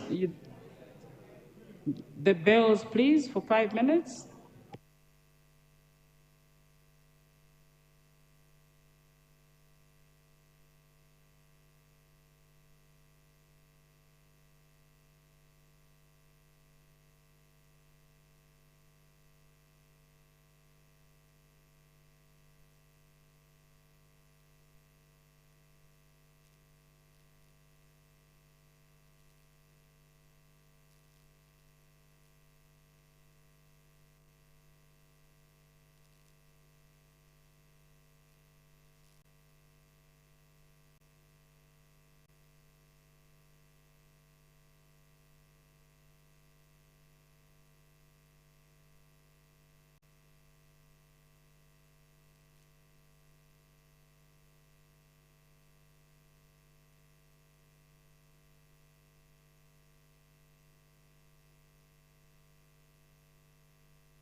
Sergeant at Arms, can you please close all the doors, please?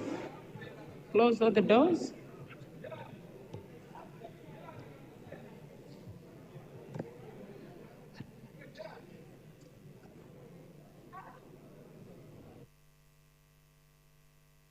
Honorable members, in the morning we couldn't use the electronic voting, but we're now up and running. We can use the electronic voting. So I'll initiate and then we can vote on the electronic voting. We can use the electronic voting.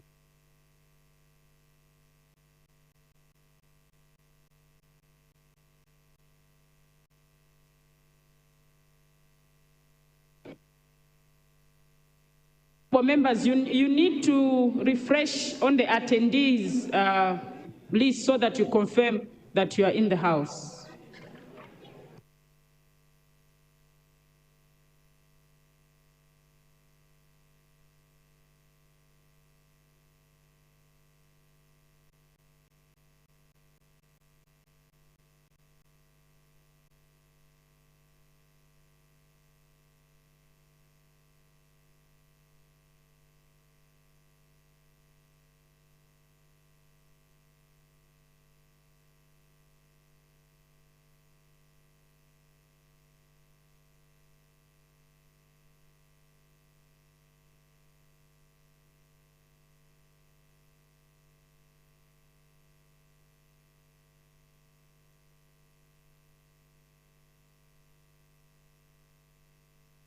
Members, we should not vote now, but we need to confirm our attendance first, then we'll vote, please.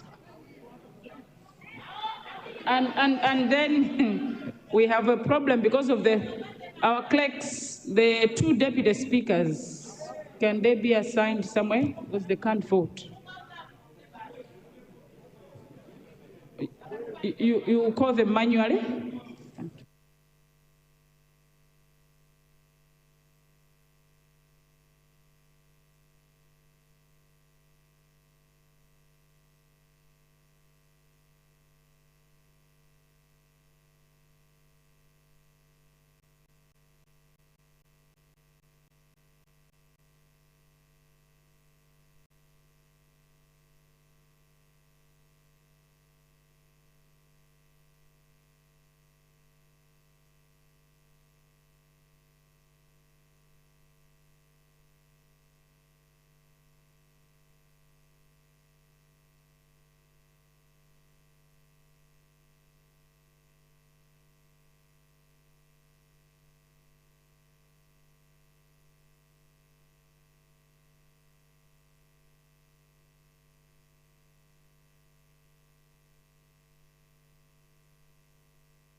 Honorable members, I hope all of us have signed in on the attendees.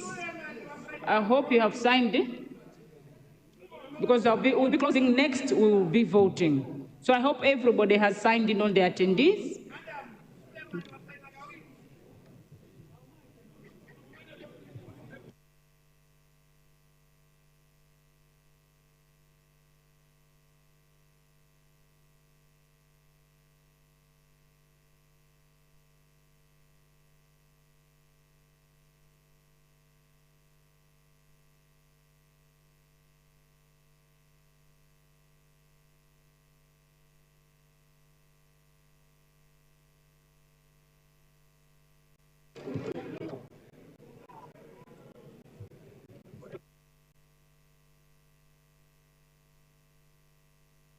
Honorable members, we have 165. No.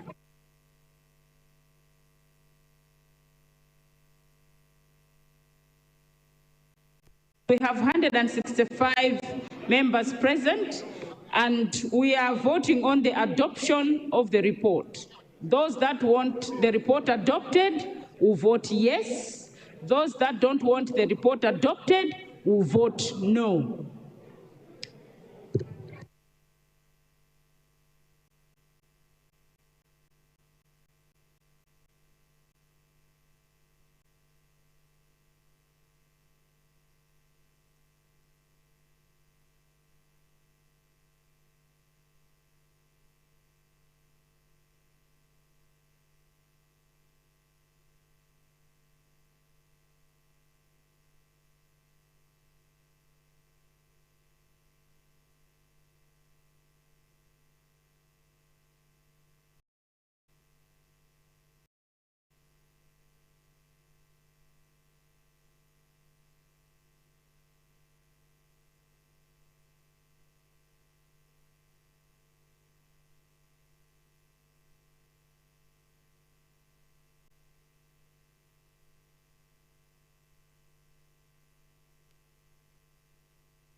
Before we announce the results, we have our two deputy speakers who did not vote. I'll ask them to do a manual.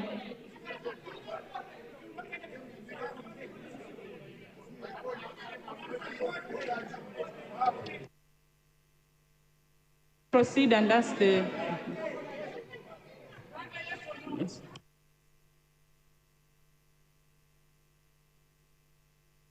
Malosa, you're saying you didn't vote? To be all of you honorable members, if you check the numbers, 157 have voted, so it can't be true. That's the honorable members.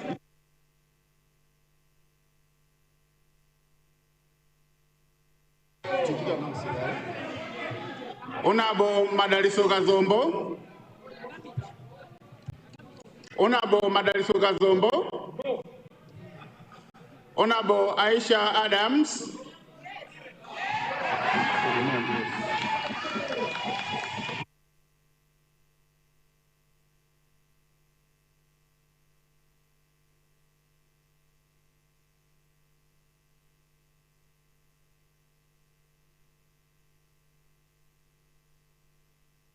Member, I'll check because we do have the list. I'll check if you haven't voted. I'll check because we do have the list. It will show me.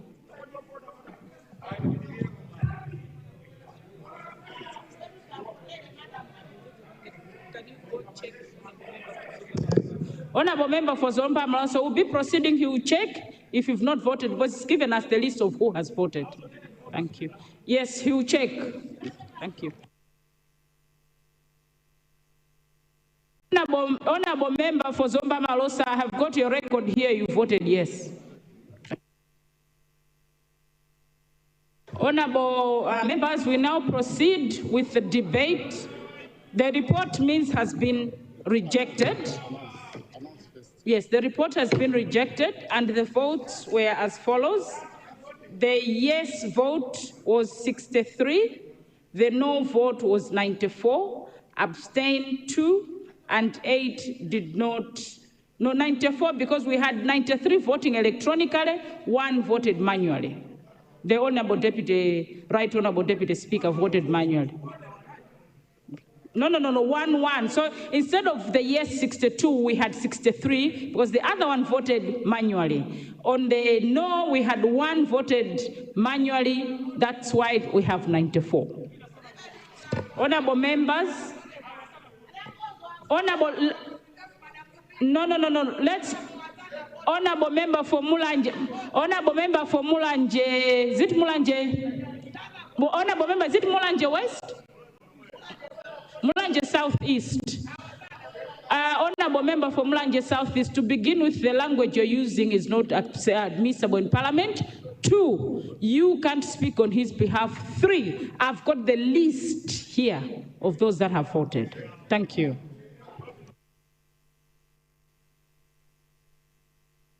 I now call upon those that have shown interest to debate on the bill. Nzimba North, Rumpi East, Mulanje Bale, and Lilongwe Mpenu. And then the minister.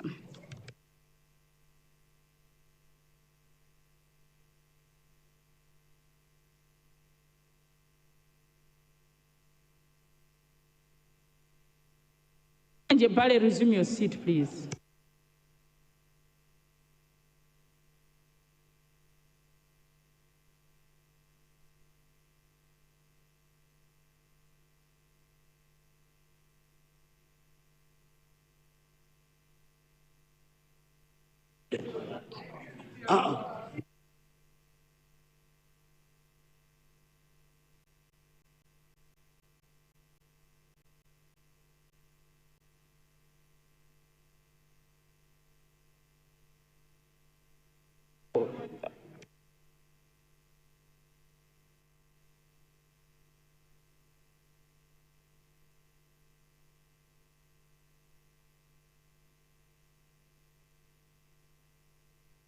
Can you use a different mic? Yeah, thank you.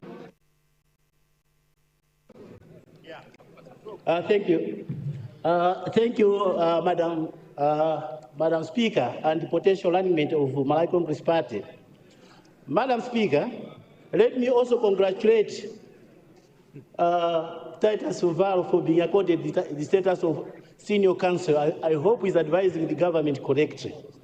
Madam Speaker, my discussion on this point is, it is a constitution versus the law. In any submission of Titus Uvalo to the court, he has said the constitution is supreme. Madam Speaker, the constitution here has not been affected. It is the parliamentary laws. Now, Madam Speaker, are we in a constitutional crisis? No. On a point of order, Mzimba North, there's a point of order from Kodakuta Central. Amazizi.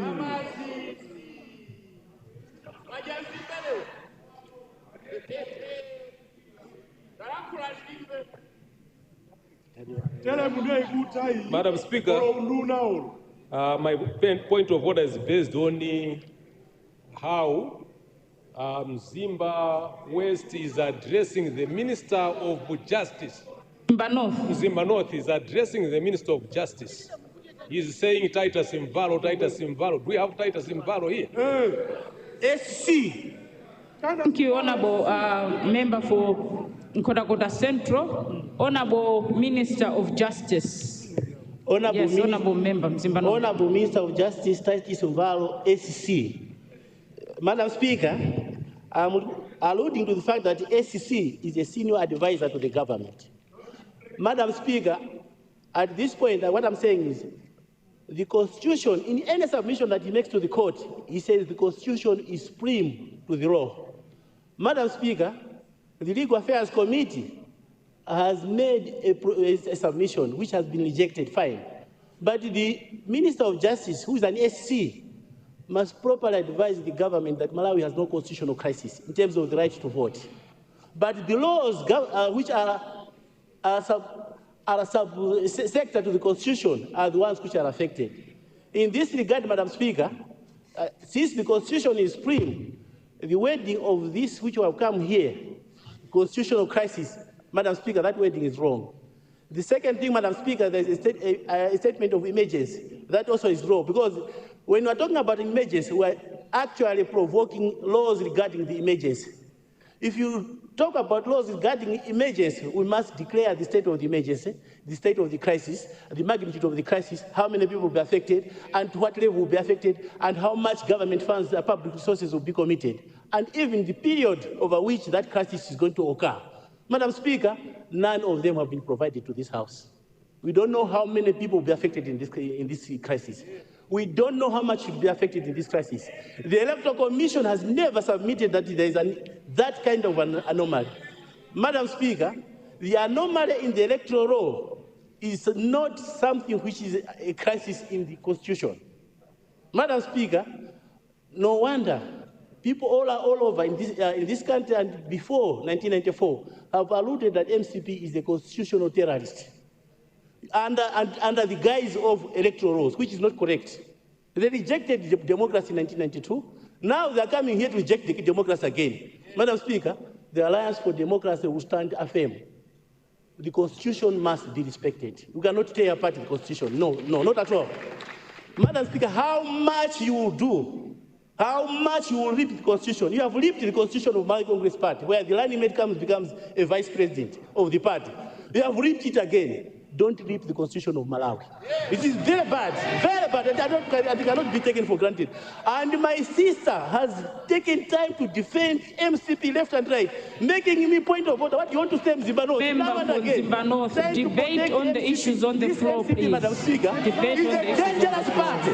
It's a party of killers. It's a party that can kill even in South Cinema. Madam Speaker, don't allow them to kill the Constitution of the Republic of Malawi. Our forward will not take this as a simple thing. Madam Speaker, let the terrorists go to the dungeon. On 16th September, Malawians are answering to the terrorists. You are going to be arrested. And I'm taking over as Minister of Justice, Chimwendo, be watchful. This is a country that belongs to all of us, not to Chimwendo. No, not at all. I am saying this because this is a serious concern. We have ripped the Constitution of Malawi Congress Party. My sister has been thrown out. Now we are ripping the Constitution of Malawi. No, I, for one, even if I stand up alone, I am standing and representing the people of the North. I'm standing and representing the people of Malawi. We fought, even if it is a small party, Afford alone fought democracy and removed Malawi Congress Party. Today, we are witnessing history again when we are removing Malawi Congress Party from the government again. On 16 September, when you go, Chimwendo, prepare yourself. On 16 September, when we come, Titus Muvaro, you are breaking the constitution, prepare yourself. We will remove the SC because the cabinet that is there is a cabinet that must respond to the people of Malawi. We cannot have a cabinet that is not responding to the people of Malawi. Madam Speaker, you can't reject a report of the Legal Affairs Committee. And in that kind of spirit, you can't reject parliamentary decision. Madam Speaker, I'm speaking here for the last time in this session. This session, Madam Speaker, which the Minister of Justice has called for, and in consultation with the President, it has no time, it has no reference. We don't know whether we're debating in the 51st session or we're debating in the 52nd. Consider winding up, Honourable Member from Zimba North, please. Yes, in winding up, Madam Speaker, I, as the next responsible government minister, Madam Speaker, all these amendments will be taken over. And as a responsible speaker, I'm commanding Malawi Electoral Commission to relook at the provisions in the Constitution, not to look at the provisions of the law. They will guide them how the voting system will take place. Reconvened has debated and explained properly and given wisdom. It's better to listen to wisdom than to listen to junk. Madam Speaker, few remarks on these few remarks, Madam Speaker, I am seriously issuing a warrant of arrest to this cabinet. Thank you, Madam Speaker. Thank you. Thank you, Honourable Member from Zimba North. Rumpi East.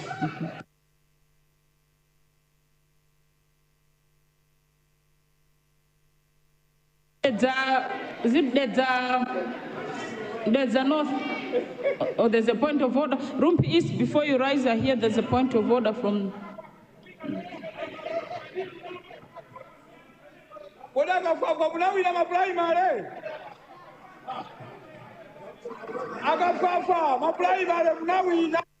Please, if you can't switch on, yes. Madam Speaker, is it in order that the previous speaker is trying to mislead this House that the committee mandate is much higher than the committee of the full House? Is that in order? Thank you. In terms of reporting, when a report is done by the committee, obviously the House considers it, and the decision of the House is what carries the day. So the report can come from the committee, but the House can decide on what they do with that report. Thank you. Rumpi East.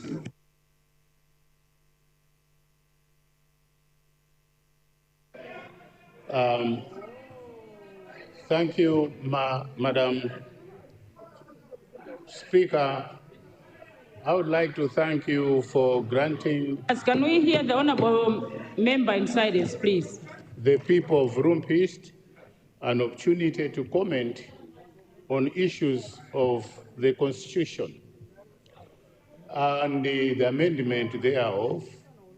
I would like, first of all, to bring the House back to the spirit of 1993, 1994, when we were framing up the Constitution. The Constitution was framed in a national spirit that was witnessing a new dawn, a new chapter for our country. And when we were framing up that Constitution, we had sections of the Constitution up to 214. Now I'll bring you back to Section 5 of the Constitution before I go to the last one. That Constitution, Section 5, it is clear that any laws, any act of Parliament or sub-laws that will not be in line with this Constitution, that is null and void. That was what was said. Now, when you go to Section 67, it has some supporting subsections that would give clarity to the interpretation of the Constitution. Now, Machinga Lukweno clearly stated that the Constitution was hijacked in 2023 by coming up with a sub-law or an act that today is in dispute. Now, Section 67 of the Constitution, it is indeed giving powers to the President to come up with an emergency sitting of Parliament. Yes, we are sitting today. What is it that we are discussing as an emergency? Many people eloquently pointed out that it is not a crisis, but it is a manufactured crisis that was done when we were amending that PPE Act. Because if we did not amend that, we would not be in this so-called crisis. I'll cite an example. I am the example of 1994. I registered in Malindi when I was campaigning, presidential campaign, and I voted in Blantyre because that was where I was stationed. All along, what we have been doing is that somebody could register somewhere there and you could vote somewhere. But there were some more like a sabotage, a political, constitutional sabotage, that the people came here to amend the PPE Act when they were not supposed to do, because all along we didn't have this crisis, we didn't have this problem. Why are we having a problem today? Because sometimes we come here, we think the Constitution can be amended anyhow. Clarity should be sought here. If we want to amend, what is it that you have a minute to go? What is it that we want to amend? Because if people are going to vote where they've been assigned, if originally it was there, why did we amend the Constitution when it was not supposed to be amended? I therefore would like to say this is not a crisis, this is not an emergency, but a political manufactured crisis, so that Malawi can be seen as if it is in a crisis when it is not in a crisis. So any other law that is not inconsistent with Section 5 of the Constitution, that is narrow and void, and we should not entertain it here. I thank you, Madam Speaker. Thank you, Rumpi East. Mulanje Bale.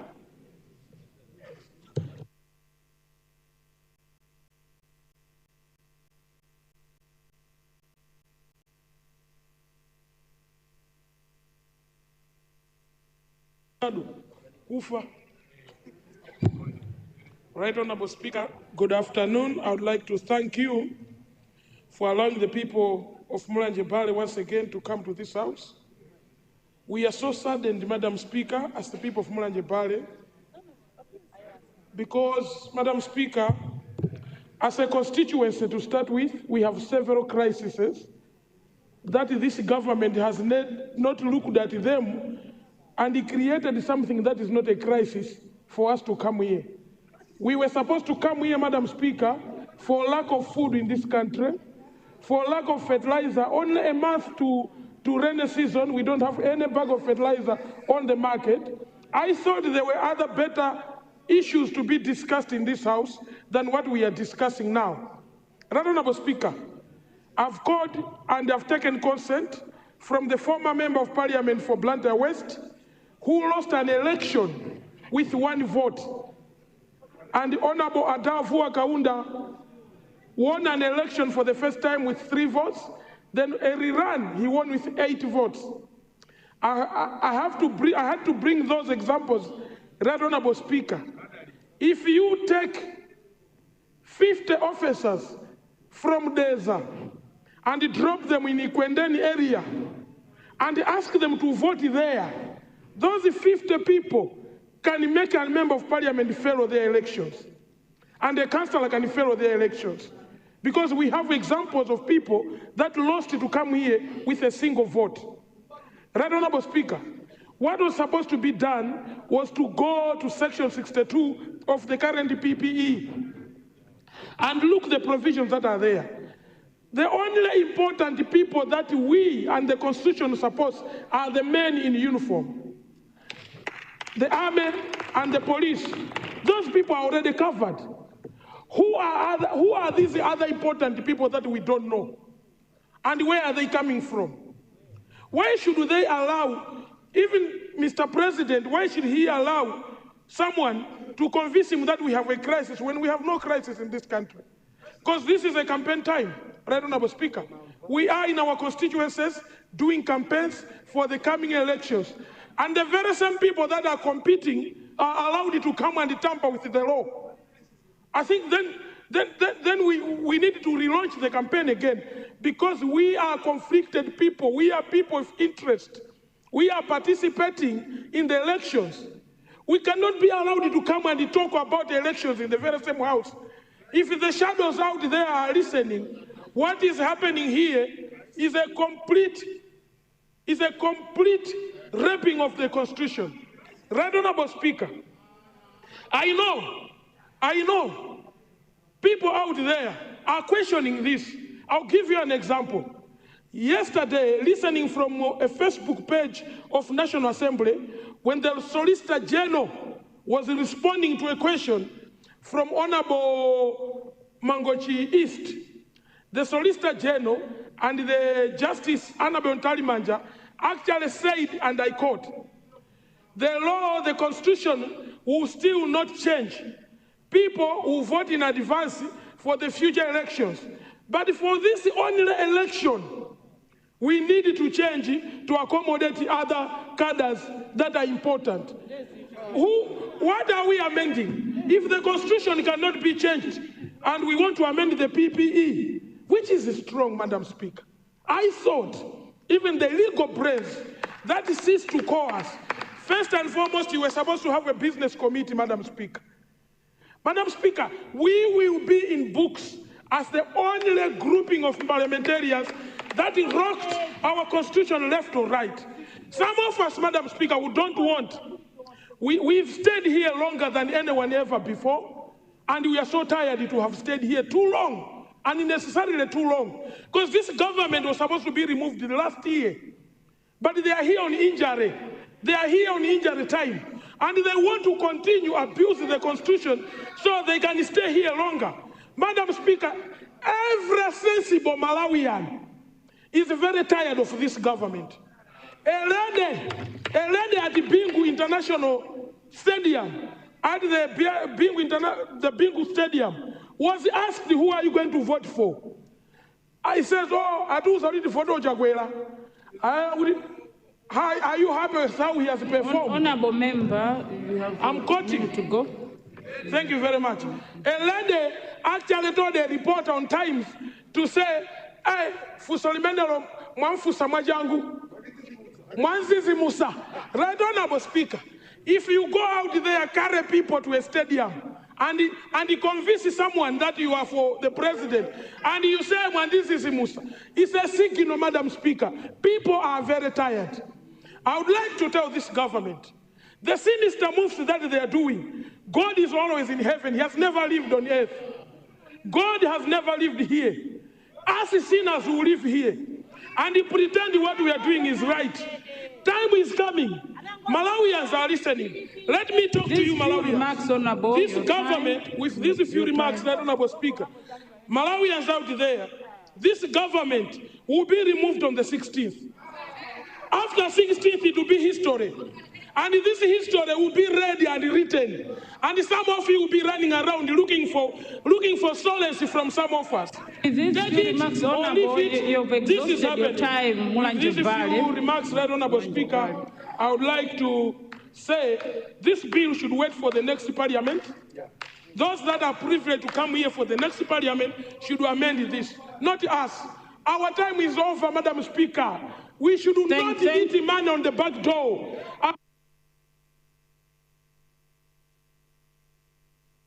Thank you, Mulanje Vale.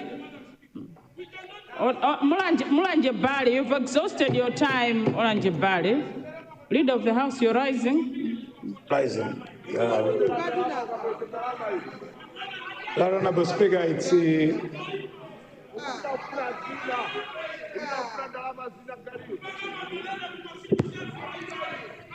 a privilege when other people give you time, listen from you.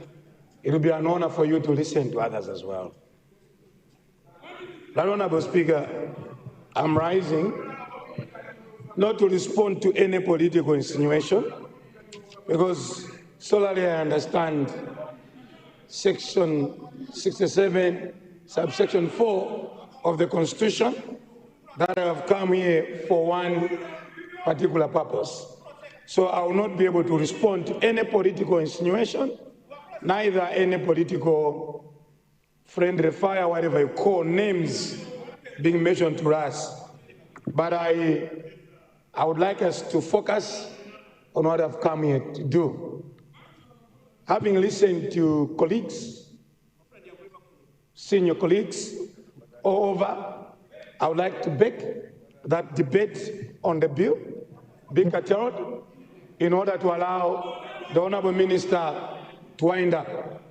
I beg to move, Madam Speaker. Honourable Leader, I appreciate, but there was one last Reconvened that I had, the last one on the round that I had recognized. Yes. Leader. Honourable Speaker, I did not see SG Emeritus standing. I would not even have stood to do that because you had recognized him in the round that I was doing. Thank you. Before. I would therefore allow my senior to speak.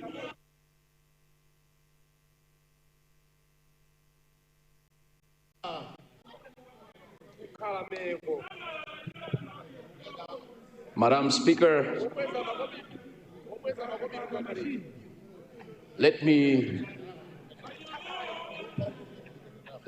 profoundly thank you for giving the people of Reconvened space. Honourable member for Zomba Malusa, what's the problem?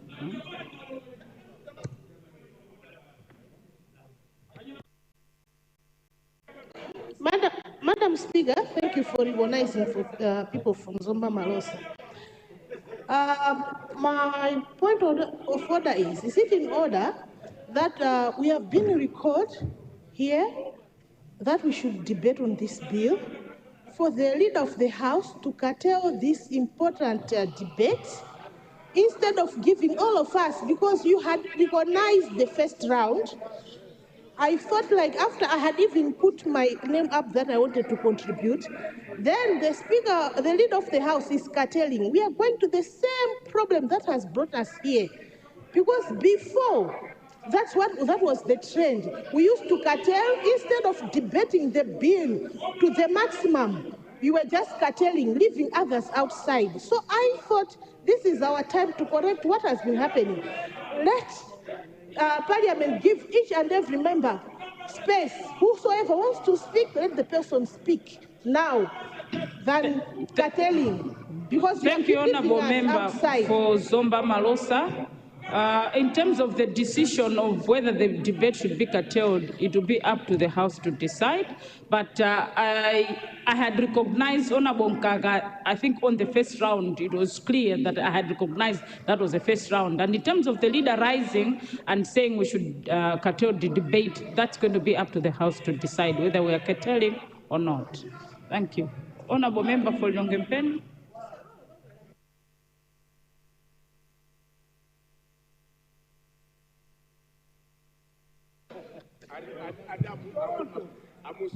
Madam Speaker, let me once again profoundly thank you for granting the people of Reconvened an opportunity to make an important contribution to the debate at hand. Madam, Deputy Speaker, Madam Speaker, excuse me, Madam Speaker, allow me to say this. Madam Speaker, allow me to say this. Members, order, please.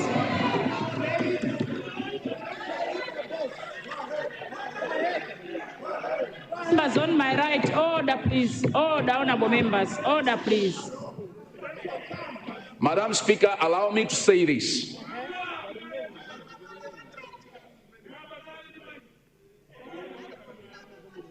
The Republican Constitution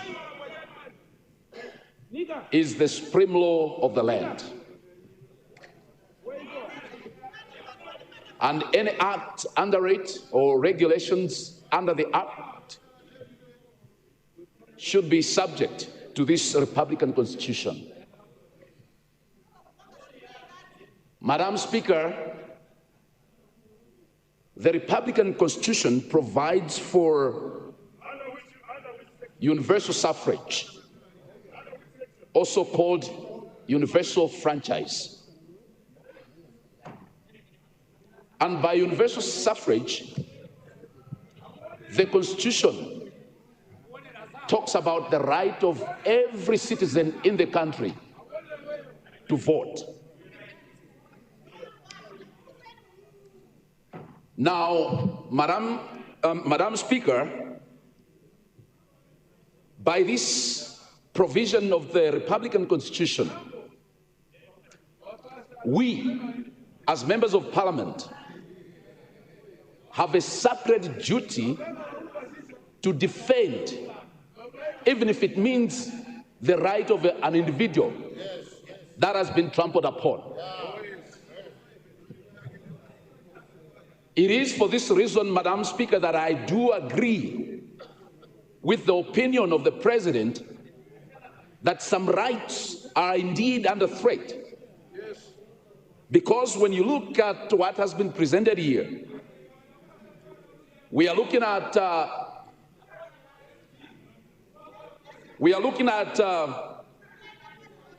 people coming from security agencies, members of staff from MEG, and the representatives of political parties that would be disenfranchised if the amendment does not pass. Madam Speaker, every law is enacted to address mischief. And in this case, a mischief has been aptly identified, where we are saying that if this amendment is not passed today, over 50,000 people will not exercise their right to vote. It is for this reason that Reconvened, Madam Speaker, and we on this side do strongly support this amendment. We have to make sure that, as per the provision of the Constitution, every right is defended, every right is protected, and that right, or those rights, should include the right of every citizen who has registered to vote. Madam Speaker, Reconvened strongly supports this amendment. I submit. Very much, Reconvened.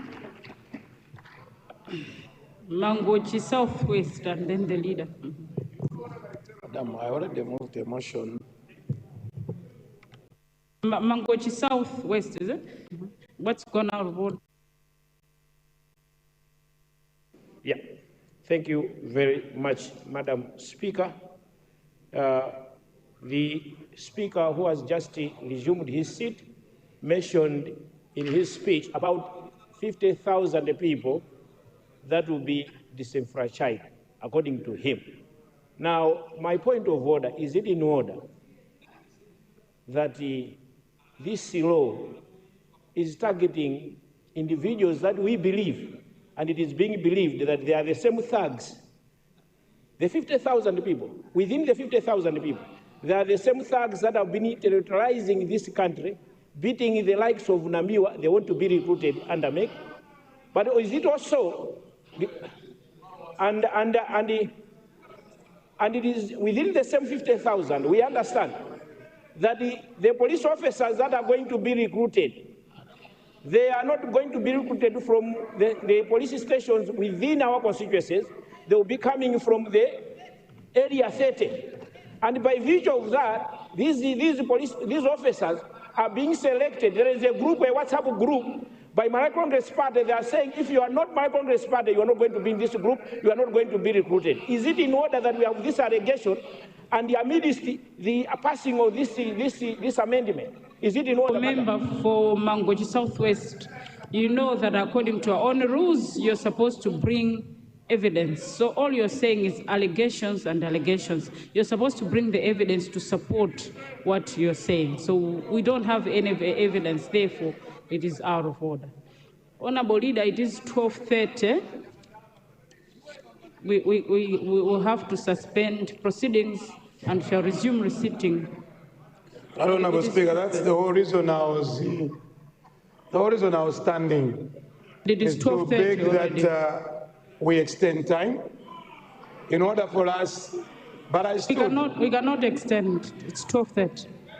Honorable, I rose up and you said there's a point of order, but you had already recognized me. Time can be extended.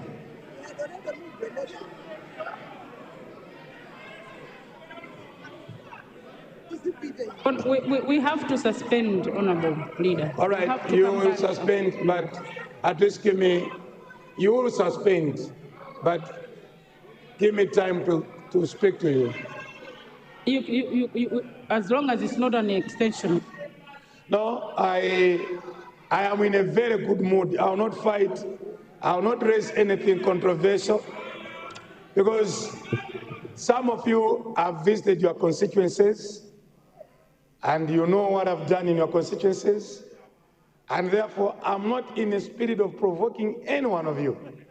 And don't provoke me as well, because all of us, we don't need to provoke each other, because you know what the leader can do. But Madam Speaker, why I insist, will not suspend, I will not ask for extension of time. I've obliged to the ruling of the Speaker.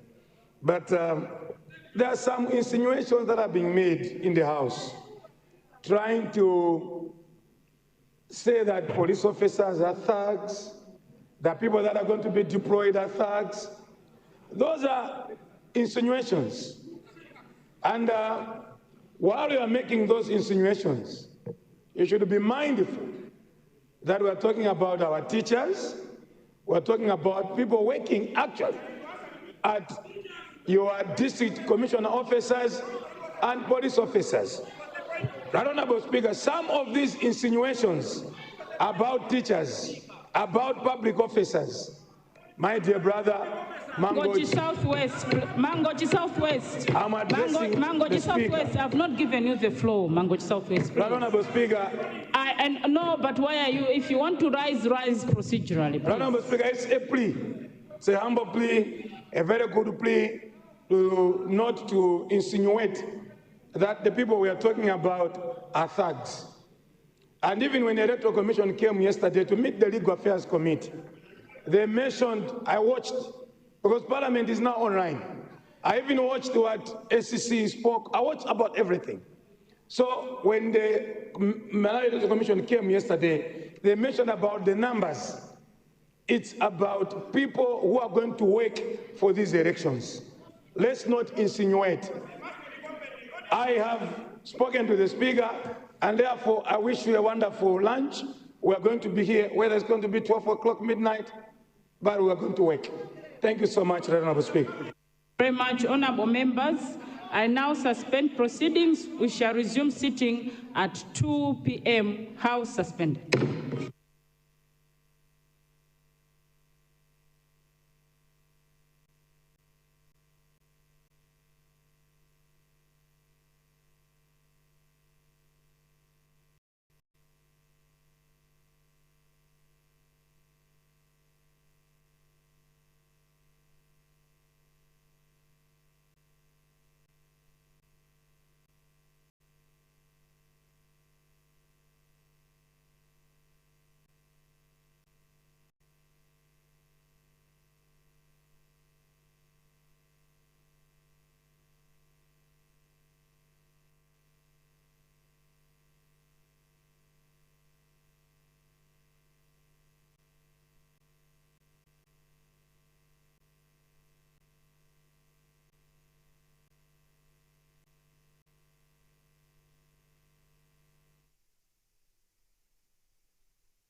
And the House has suspended its proceedings to 2 p.m. in the afternoon to allow the members to go on a lunch break.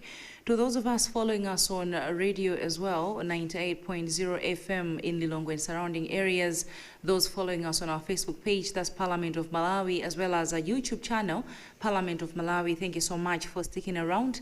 Right now we can see that the House has been suspended where they were on the debate stage of the bill. We had seen that the House had rejected the report on the bill with votes, those that said no, 94 votes, those that said yes to the report, 63 votes. So in that case, the noes had the day, meaning that the House had rejected the bill from the Legal Affairs Committee on the election. And the Legal Affairs Committee had reported in the House, coming from the meeting that they had with electoral stakeholders yesterday on Monday, 4th of August 2025. Now, when they come back from the lunch break at 2 p.m., we're expecting the House to still continue with the debate stage of the bill.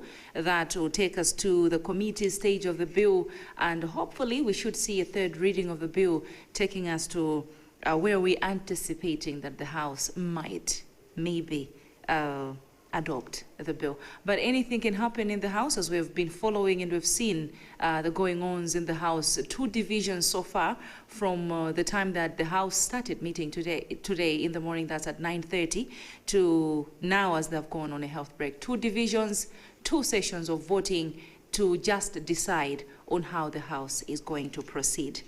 Ndithu ndimene tikuchitira amene mukutitsatira pa wairesi 98.0 FM mulilongwe ndi madera ozungulira komanso pa tsamba la mchezo la Facebook Parliament of Malawi komanso YouTube channel Parliament of Malawi. Luthokozeni kwambiri posankha kuti mukhale pamenepo mutsatire zonse mmene zichitikire kuno ku nyumba ya malamulo, potengera kuti kakhoza kukhala mwina zina zake zoti zikhoza kulowa mbiri ya dziko lino kuti nyumba ya malamulo yomwe inayimitsidwa pa 23 July 2025 monga malamulo akunenera, mtsogoleri wa dziko alinso ndi mphamvu zoyitanitsa nyumbayo kuti ibwere nyumbayi ikumane ikambirane pa zinthu zomwe zingakhale zofunikira zokhudza malamulo a dziko, zomwe zingafune kusinthidwa kapena kuwunikiranso.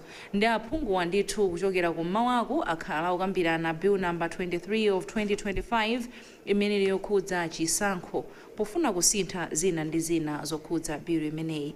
Ndiye pakadali pano apita kopumira kaye nkhomaliro kuti akhalenso akukumana nthawi ya thokolo masana ano. Koma asanapite ndithu tinaona kuti makamaka wapampando wa komiti yoona za malamulo nyumbayi Legal Affairs Committee chairperson olemekezeka Dr. Albert Mbawala MP kubwera nyumbayi ndi kufotokozera ndithu ripoti yomwe inachoka ku Legal Affairs Committee pa zokambirana zimene anachititsa dzulo ndi anthu magulu osiyanasiyana pa nkhani yokhudza za chisankho zomwezi.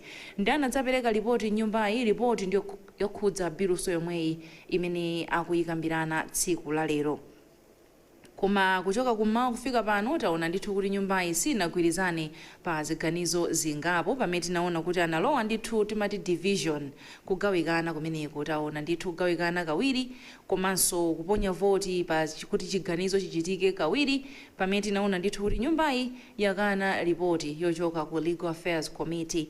Koma mmene wapita kunkhomaliro tinali tikumva ndithu kuchoka nyumbayi aphungu kukambirana makamaka kuthirapo ndemanga zosiyanasiyana pa bilu imene ikukambidwa nyumbayi yofuna kusintha zina ndi zina. Mwina simunatitsate koma wako biluyi makamaka ikufuna kupereka mpata kwa magulu osiyanasiyana kudzakhala ndi mwayi odzaponya voti pamalo amene adzakhala ogwirirapo ntchito pa tsiku loponya voti pa 16 September 2025.